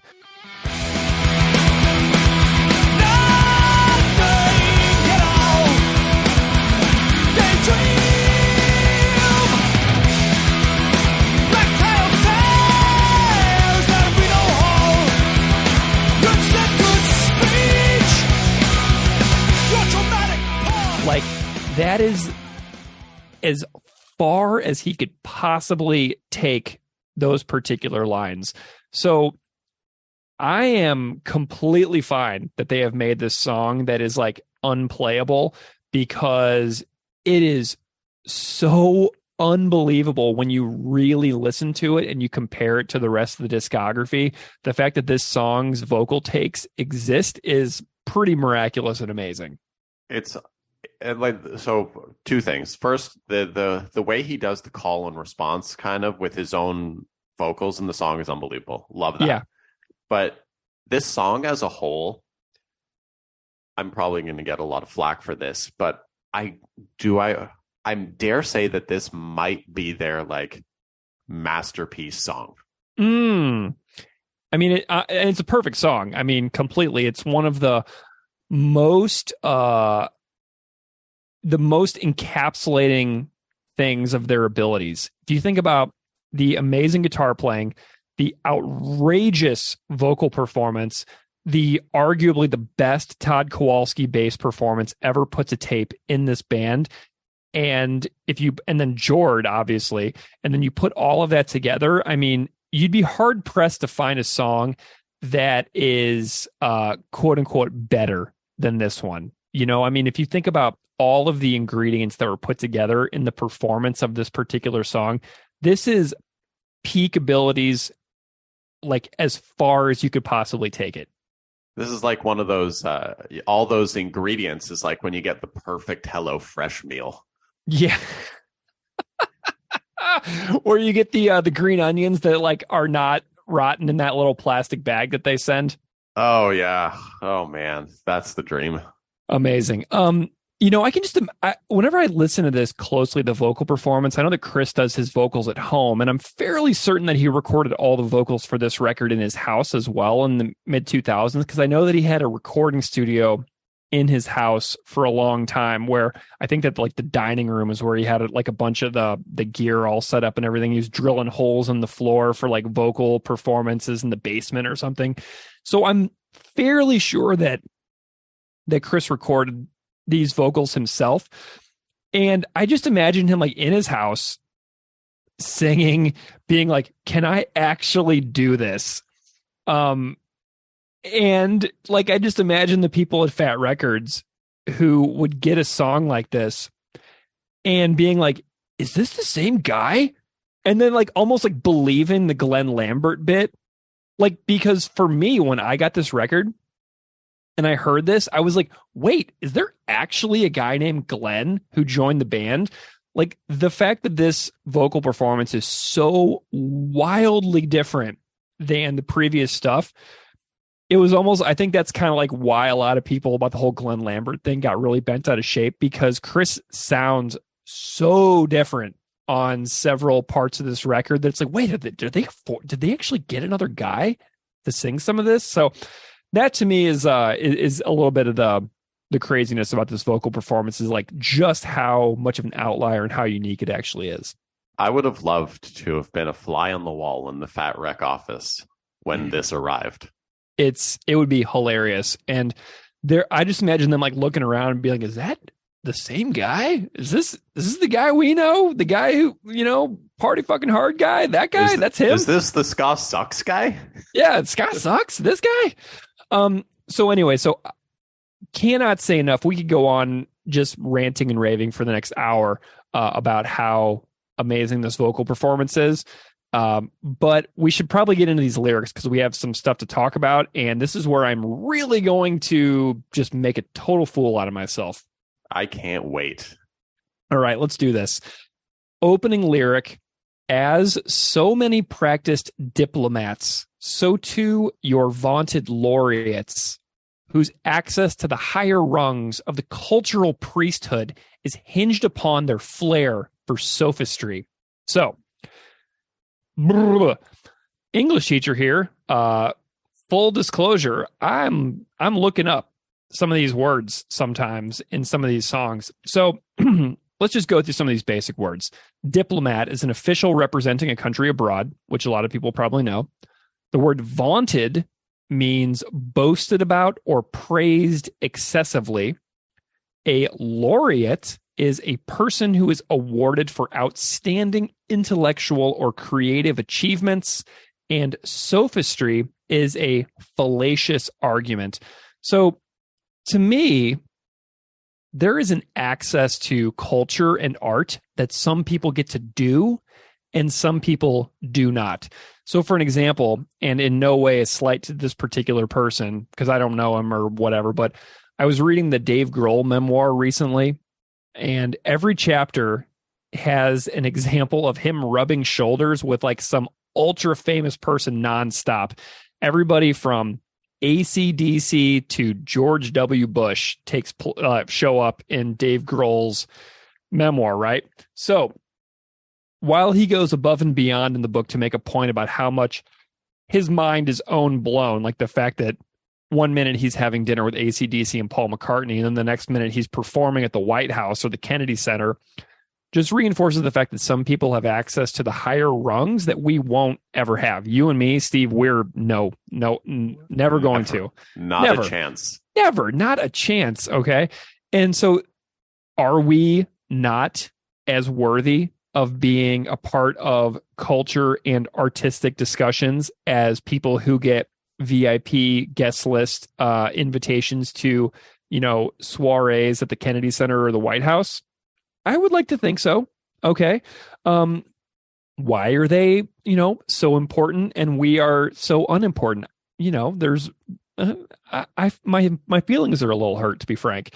And this is totally obvious that we'll never have access that some of them get. And I get that, but let's consider who is in attendance at events at the White House and the Kennedy Center, et cetera.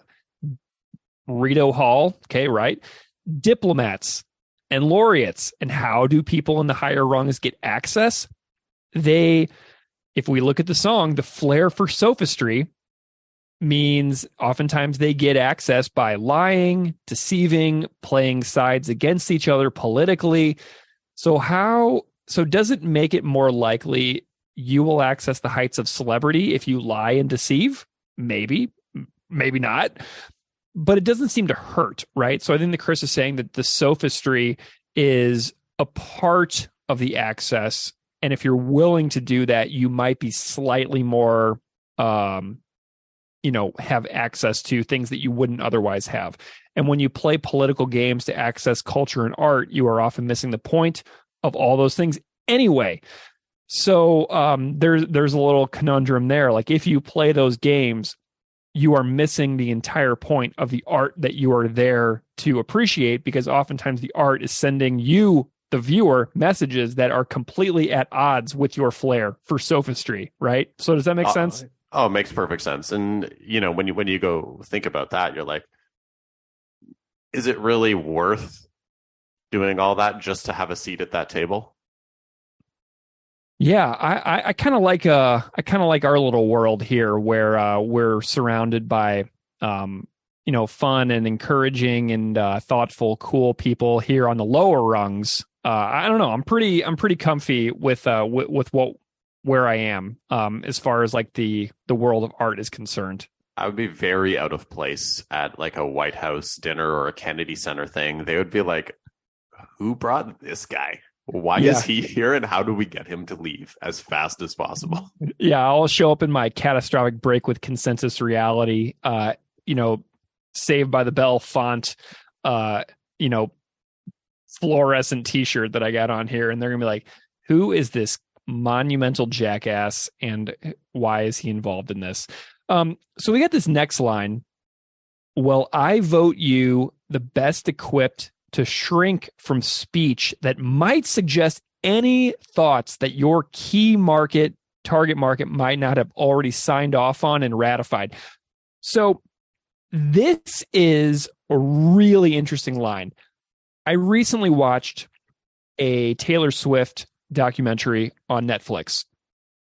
In that documentary, Taylor Swift and her team go above and beyond debating the pros and cons of making a specific Instagram post, right?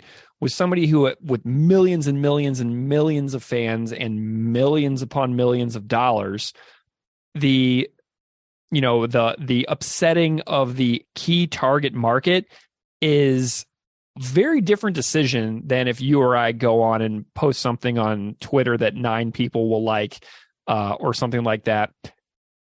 And I love this ripping bit of sarcasm here about thinking about the marketing business behind music and how things that get released may feel like art to the person making it, but is totally a commodity behind the scenes to everyone else involved. So, Taylor may feel very strongly about a particular song that she makes, and she may feel very strongly about a particular social media post that she makes.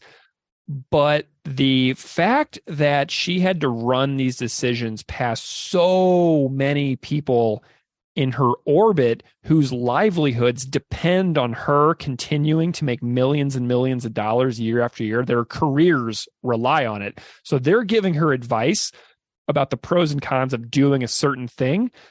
They're encouraging her to shrink from speech that might conflict with her key target market, right? And so it's a really fascinating connection to this line and putting that thread in with this dilemma that I saw in this Taylor Swift documentary. So I just found that to be a really interesting connection between this line and that example. It's interesting because I work in marketing. Mm-hmm. And I've encountered this exact situation before. I won't say where it happened, but a place I've used to work. Mm-hmm. They had a very aging target market. It was very, very, very like high net worth individuals. And the discussion came up of I wanted to initiate some activity for Pride on social media accounts. And it was shut down by the entire company because they were worried what their target market would think if we were showing support for Pride. Interesting. And that's the whole NHL dilemma right now too. Don't even.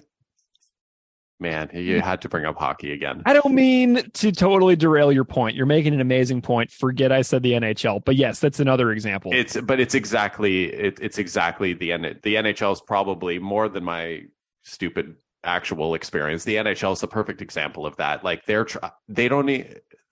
issue with the NHL is they don't actually know who their target market is at this point. Like they are so confused.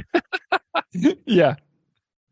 It's crazy. And the way that they've handled this Pride jersey thing this year, I can't imagine them handling it any worse than they actually did. Yeah. But I mean, like, so, but as a marketing professional, I mean, I'd imagine this line really jumped out at you when you were listening to the tune. Yeah. Oh, 100%. It's and the way you equated it to the Taylor Swift situation is spot on.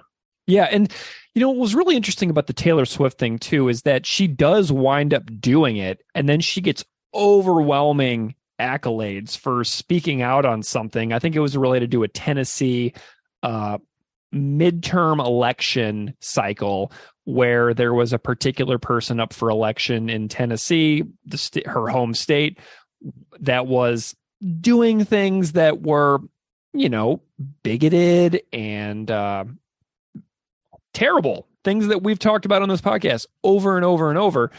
And so she winds up getting accolades for it. And so, her risk really paid off according to this documentary or whatever.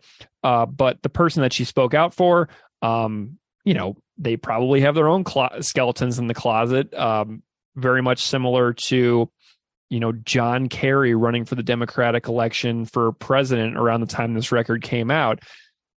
But it's just a really fascinating way to look at, like, if an artist is doing a particular thing that other people's livelihoods depend on, it really complicates the creation of art in general when, you're a marketing person who is directly employed by this artist. And if this artist does a thing that alienates people, that means they might make less money, which means that you might be out of a job. So giving them advice on what to do has nothing to do with the artist and everything to do with your job being on the line if the artist's stance backfires on them financially. Oh, absolutely. And you at this union, you want the artists to be able to have their moment and to be able to say what they want to say, but the ramifications go far deeper than just the artist, unfortunately, in the world we live in now. And I do want to, give a special shout out to all the artists that run their own accounts without any filtering. And I talked about it.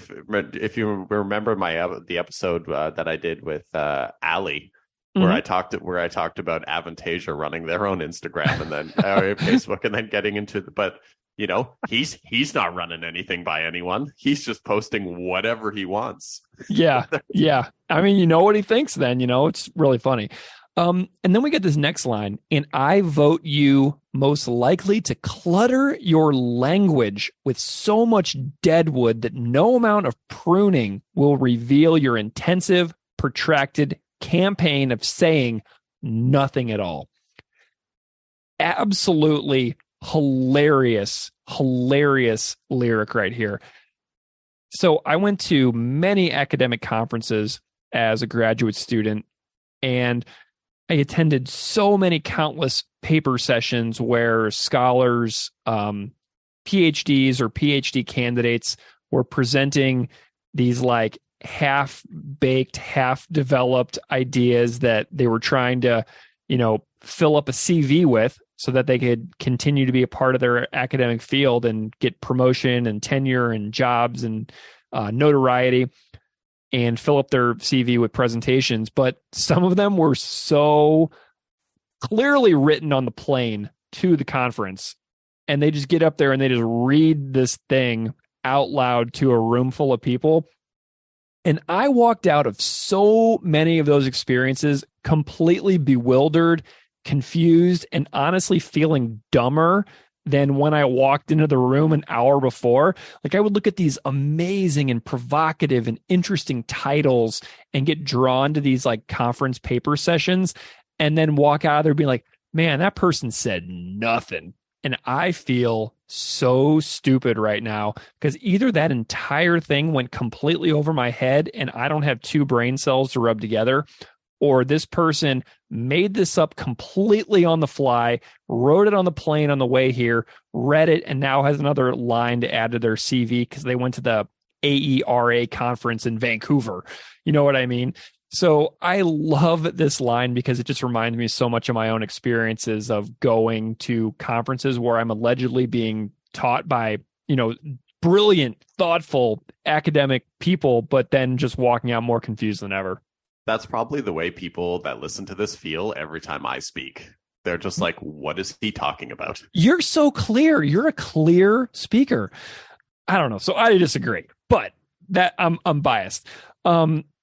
Yeah. Do you have any, like, do you know what I'm talking about? Have you ever had any experiences like that where people try to sound really smart and then you're like, that person, they didn't say anything and they just like walked around in circles. It's almost like, a real time, like Jordan Peterson video or something like that, Buddy, this was every presentation I've ever given in school. Zero content, lots of words, no direction. Just try to get through it and then check a box.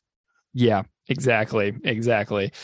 Okay, so we've got this next line. Your daydreams of black tie affairs at Rideau Hall, your acceptance speech, your dramatic pause. So Rideau Hall, for people who don't know, you can probably weigh in on this because you probably know a heck of a lot more about this than I do, but it's the residence of the Governor General of Canada in Ottawa, Ontario, who is the representative of the British Crown in Canada.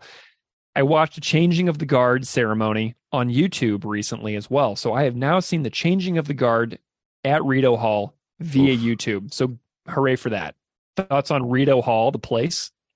I've never been to Rideau Hall. You haven't? You haven't driven past it or anything? I mean, I lived in Ottawa for 4 years and I never went to Rideau Hall. But have you seen it in person? Yeah, I've seen it in person, but not like, I mean. Well, there you go. I'm not using their bathroom and checking if they're using 2 or 3 ply TP. Yeah. You know, I went on YouTube and there's a ton of ceremonies. So this black tie affair at Rideau Hall, this actually happens, right? I went on and there is a laureate presentation of the Canadian actor and comedian Martin Short at Rideau Hall. And if you look at the video of Martin Short's presentation, lots of very old people, lots of clapping, lots of black suits. So Chris's lyric here is very literal as far as I can tell, because I clicked on one laureate presentation at Rideau Hall for Martin Short. And voila, because Martin Short obviously was in Captain Ron, Chris's favorite movie. So I was like, hey, I'm going to watch the Martin Short from Captain Ron presentation. And boom, it is a literal depiction of what Chris writes in the song, which I found hilarious. And I love the emphasis on the dramatic pause here, a speech strategy done for the purpose of giving your audience time to ponder the magnitude of something great that you have just said, and to get people to stand up and clap in your direction of how profound you are. But if we tie that into the previous lyrics about the intensive, protracted campaign of saying nothing at all, it really is hilarious to picture all these people in tuxedos standing up and clapping at somebody who is being honored, but the person hasn't really said much of anything in their entire speech. And it's just like this cycle of totally comedic hilarity that I was really getting a kick out of while watching this presentation.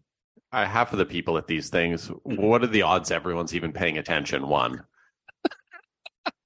Yeah, exactly. And then, like, back to the Captain Ron thing, obviously, but how many people, if Martin Short's up there speaking, what percentage of the black tie audience has even seen Captain Ron? Yeah. Three Amigos, another classic, beloved Canadian piece of, cultural history there. Martin Short. For the record, I've seen the first 15 minutes of Captain Ron only, and I remember watching it when I was younger. Like when it came out on VHS, we rented it from the video store. We were watching it, the whole family sitting down, watched the first 15 minutes, and then my mom started having a medical emergency, and we had to take her to the hospital. So I've never seen the rest of Captain Ron. Well, you have to do me a favor and let me know if it's available on whatever streaming services you subscribe to, if any.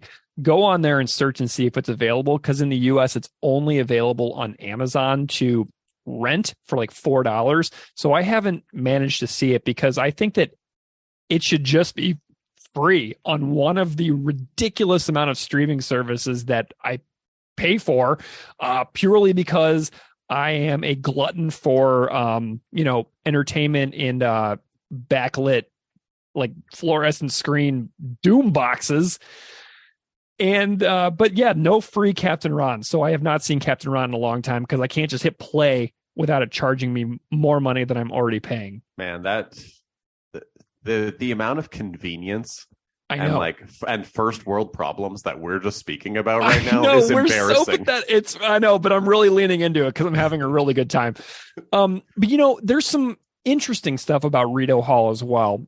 So there is a famous award ceremony called the Governor General Performing Arts Award, which is given at Rideau Hall. Recipients of this award in music include Buffy St. Marie, The Guess Who, Bryan Adams, Rush, Sarah McLachlan, Katie Lang, Gordon Lightfoot, who recently passed away, Neil Young, and Leonard Cohen. And I believe that once upon a time, I couldn't find it, but I believe once upon a time I saw an interview where part of the Black Tie Affair lyric in this song may have been connected to the Rush recipient of the Governor General Award at Rideau Hall.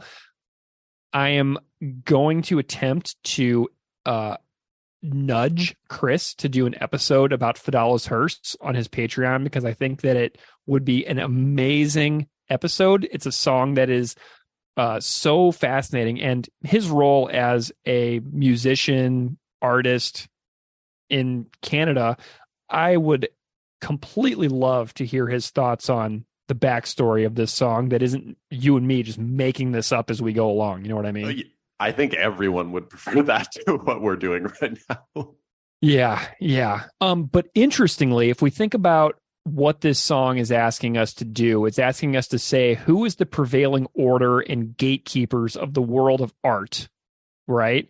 So to get this award and to accept it is to knowingly accept and acknowledge association with the prevailing order and gatekeepers of art and the prevailing order of society.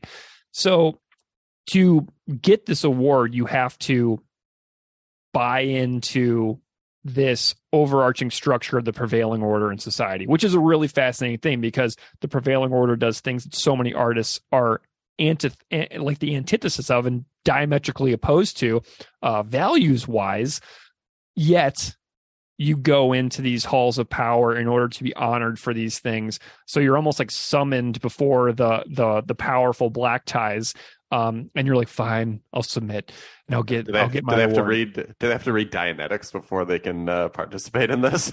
Holy smokes, I have no idea.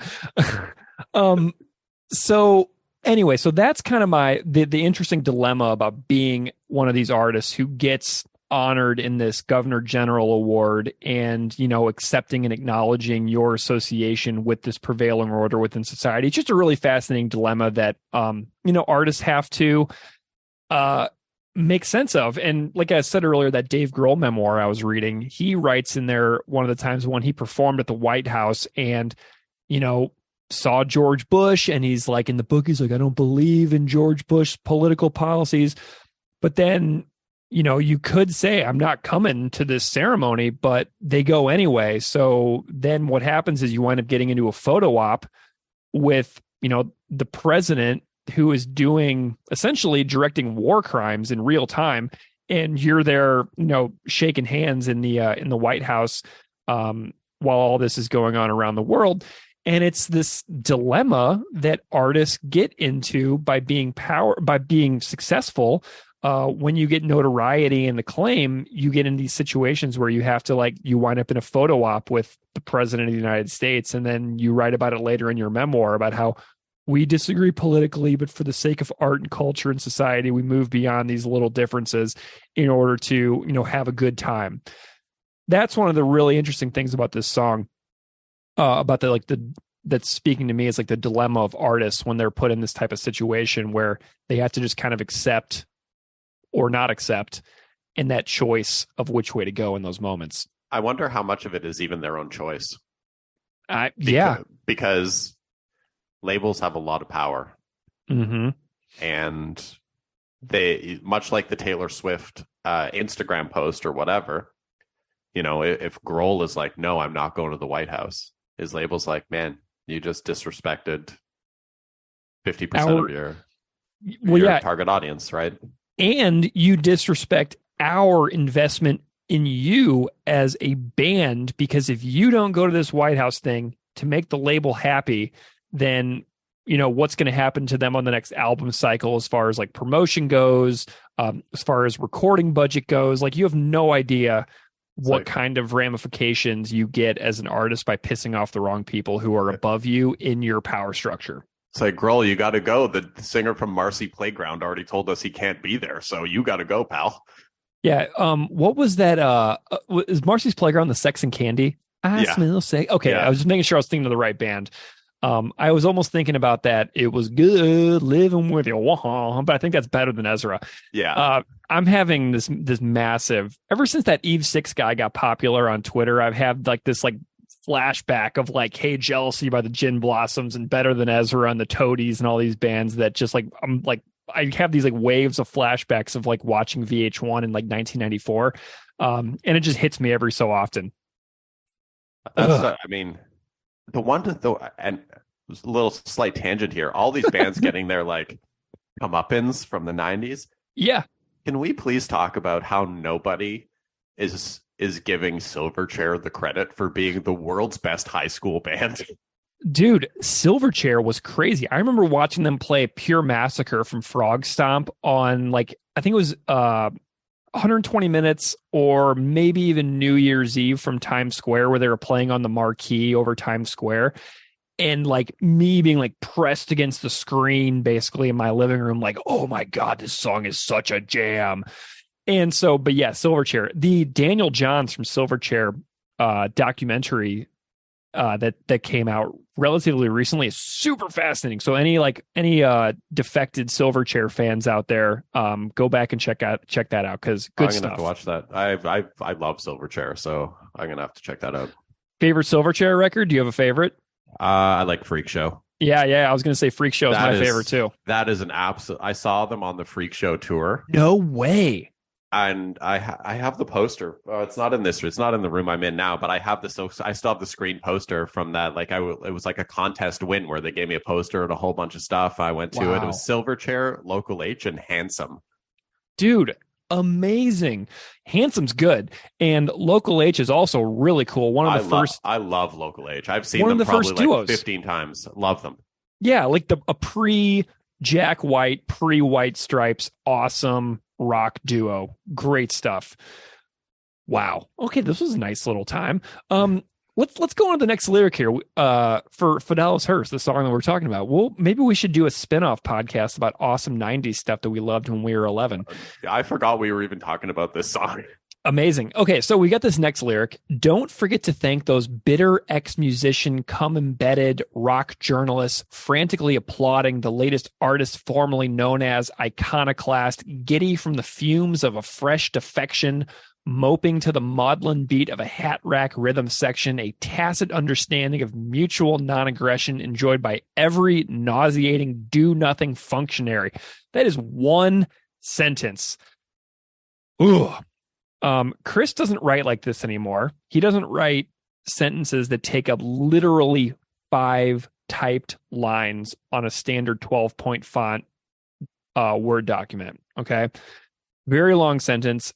Potemkin feels very unique in its lyrical writing and delivery. Like if I think about stuff like Die Jugend marschiert and the way those lyrics are delivered and sung, the way he pauses in the middle of sentences to fit the words within the musical composition.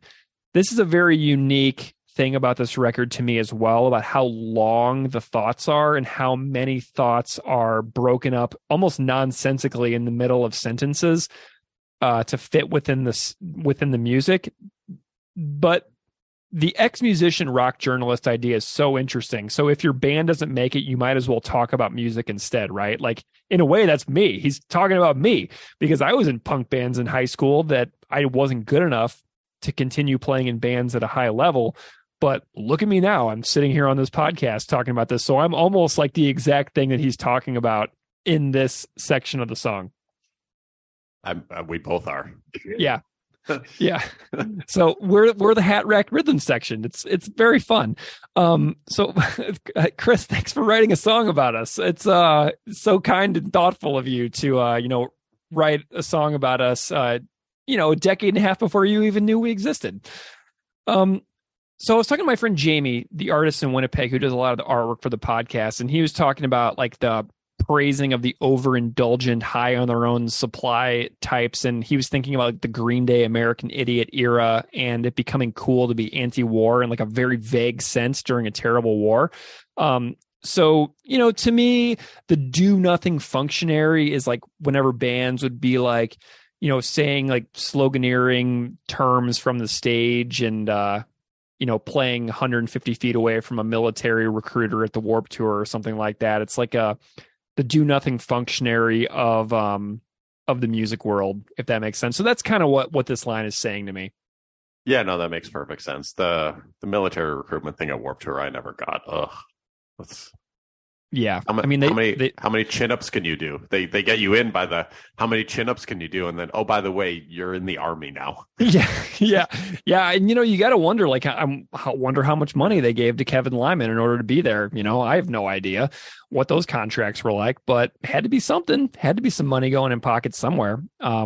But this super long lyric is very, very bitter sounding in a lot of ways. It's just like, ripping on everybody. And to me, this might be one of the lines that led to Chris's perception of propaganda as like the North Korea of punk, like purposefully isolating, calling out everybody all the time. I don't know. This is kind of one of those things where, there's a lot of truth to it, but I wonder how many people who are friends of the band, who would consider themselves friends of the band, could see themselves within this line and be like, oh, that's what they really think about me. Does that make sense?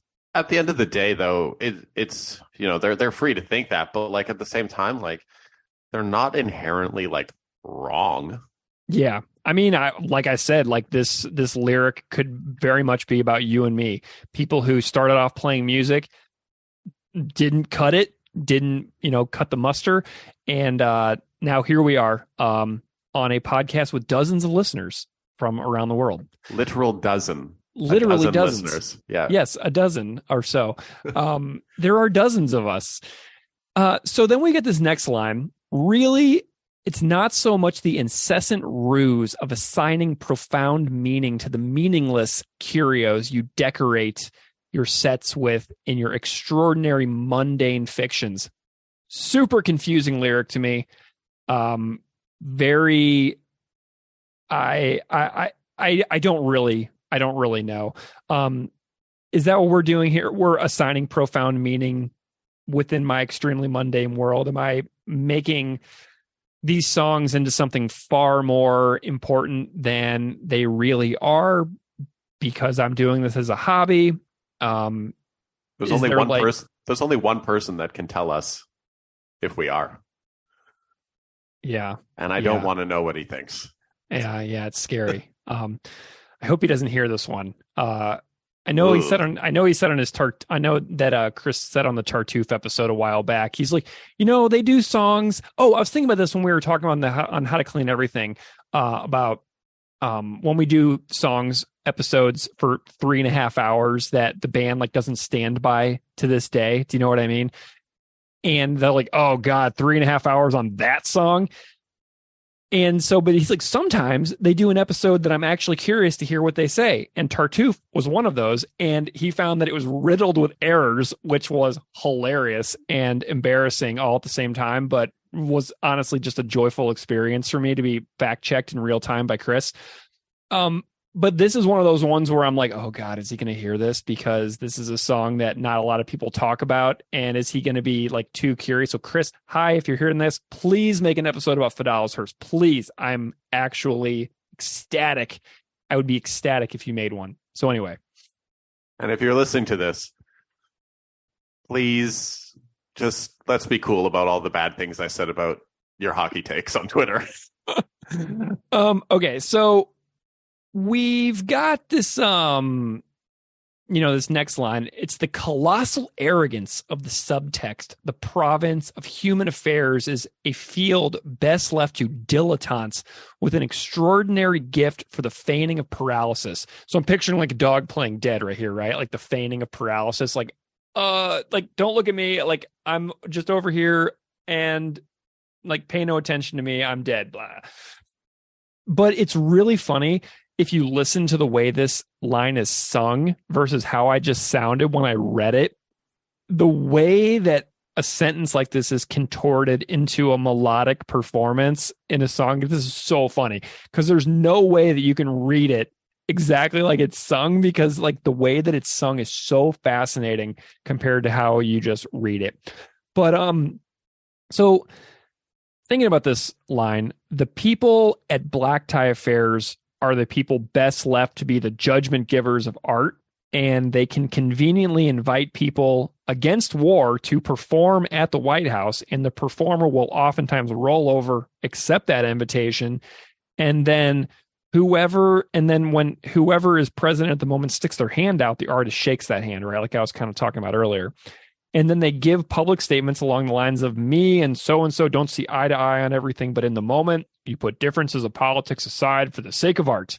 So it's, the feigning of paralysis is being like, well, I was there and the man stuck his hand out to me and I shook it. I don't agree with everything he says, but it's like, in those moments, you could really make a powerful stand on certain things if you were at the event and you were doing things. Like, you could really use the post handshake as a nice platform into speaking directly to people that follow your work to say, like, what you really think about stuff. But it kind of goes back to what we were saying earlier about the economics behind all of it and the business of the art world itself. And I think the key word here is business. Mm-hmm. And I think that's something maybe a lot of people don't think about as often, or, we take for granted, but everything involving art, and especially music, is very much business first. Music was a sacred space, not some fucking bank machine. If we can just move a little farther into the record here. Yeah. So, we got this next part: for saying nothing at all, for daydreams of black tie affairs at Rito Hall and acceptance speech, sustained applause. It's written for saying nothing at all, but he doesn't sing the lyrics for saying. He just says nothing at all, which I think takes away from some of the meaning. So, like, saying for saying nothing at all is different than the sung version, which is just nothing at all. So he removes a couple of meaning making words within the vocal performance, which I find really interesting, because being in a vocal booth or being in a room doing vocals as a singer in a band, it's really interesting the way that songs are puzzles that you have to put together, and how you sometimes have to sacrifice clarity for what serves the song best. And I found that really interesting to see that there were lyrics that are written on their written version, but not included in the actual sung version, which I thought was really interesting, Oh, for sure. And then we've got this, we got some thoughts here.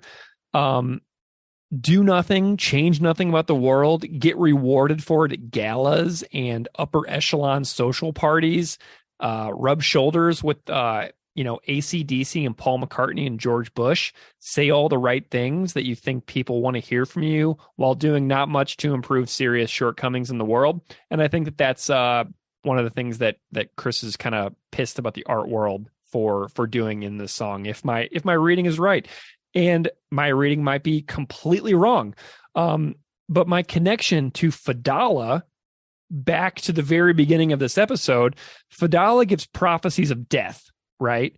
Chris is prophesizing the death of art that has any meaning. So to me, Chris is sort of like embodying the role that Fedallah had in Moby Dick, talking about Ahab's death, where Chris is embodying the role of Fedallah to prophesize the death of actual substantive artistic expression. That's kind of my reading back to the original title of the song, based on the content of the lyrics and the discussion we've just had.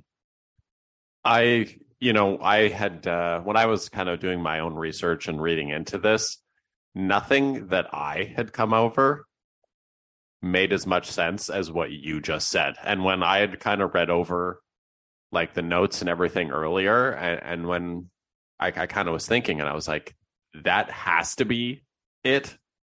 I would be shocked if it wasn't, but I guess we'll find out when Chris ultimately does this episode. Yeah. I'm super like if I could, there are not many songs that I would be more interested to hear him talk about on his Patreon than this song. This song has been so mysterious and so elusive to me for the last 17 years. I mean that very seriously. I tried for a long time to kind of be like, what is happening here? So this is the most sense I feel like I've ever been able to make about this song, by forcing myself to talk about all this stuff. As far as live, I did find this song on a set list from Ottawa on October 19th, 2006. Were you there? I moved out of Ottawa in 2004. I saw this 2006 tour in Toronto, and they did not play this song. Okay, well, I looked at setlist.fm, and there's one listing of Fedallah's Hearse, and it's Ottawa, October 19th, 2006. Was not able to find a video. If anybody out there has a video of this song being performed that I overlooked, please share it with me, because I would love to watch it. I can guarantee you, I know a person that was at this show. Please contact them. It's Sean Scallon. Sean Scallon booked this show. Sean Scallon, come on the podcast. We know Sean was there. Sean, come on the podcast. Anyway, YouTube comments from some listeners. I found some of these. First one, Chris's vocals on this song are amazing. Killer track. Couldn't agree more. Second one, I'm at a loss for words. This song is incredible. Spot also, on. Couldn't agree more. Third one, no comments on one of the best punk songs of the decade. And then you're told punk's not dead. Okay.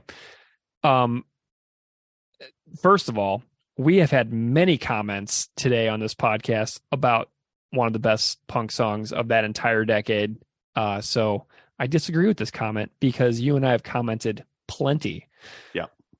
Next one, insert the words "the White House" for Rito Hall, and this song instantly becomes about Beto O'Rourke and Mayor Pete. Interesting. Nice modern connection to the current transportation secretary and the person in Texas who used to be friends with the At the Drive-In guys, I think, and continues to lose election after election in the state of Texas. Someone's got to lose. Someone's got to lose. And I mean, Beto's really got that on lock. So as far as like a takeaway for this song, for me, if we think back to Fedallah, the character, the prophecy of seeing the hearses on the water, kind of connects to me about Chris foreseeing the death of art that actually stands for anything. And if we think about how the character sees Ahab dying, and not by the method Ahab thinks he's going to die. Ahab thinks he's going to die at sea, and Fedallah's like, no.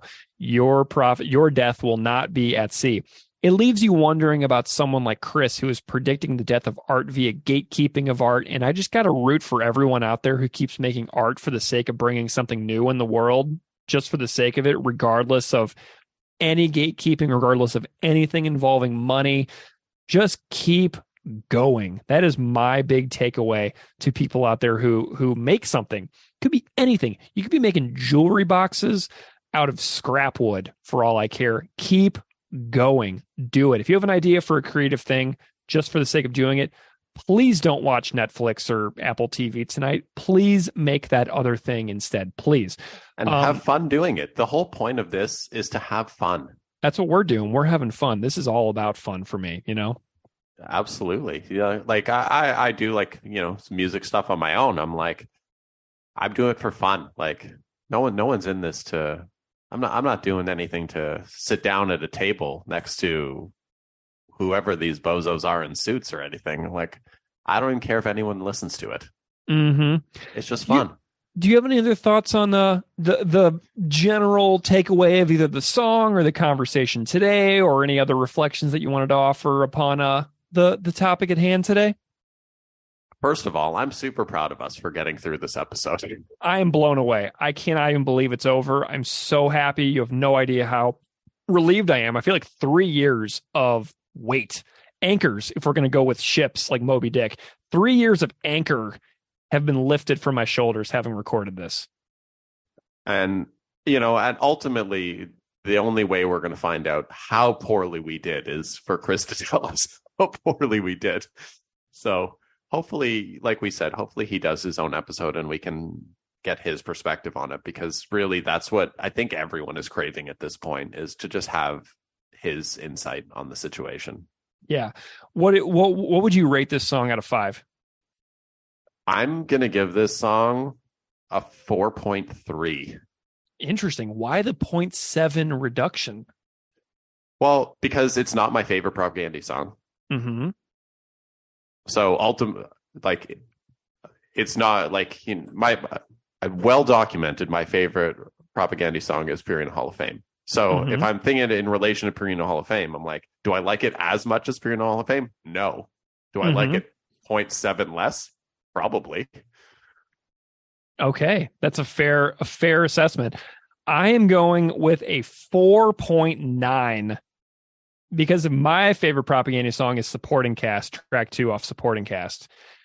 And so, but I'm going to like this song back in the day with Keith, this would be a 5 for me. And I would just be like 5, no problem, whatever, blah, blah, blah. I'm going with a 4.9 because we're being a little more thoughtful about our comparisons these days because we're very serious people here. But if I think about the absolute utter uniqueness of the performance of this song, all the details we talked about earlier about how all of the ingredients came together to make a perfect soup for this song, right?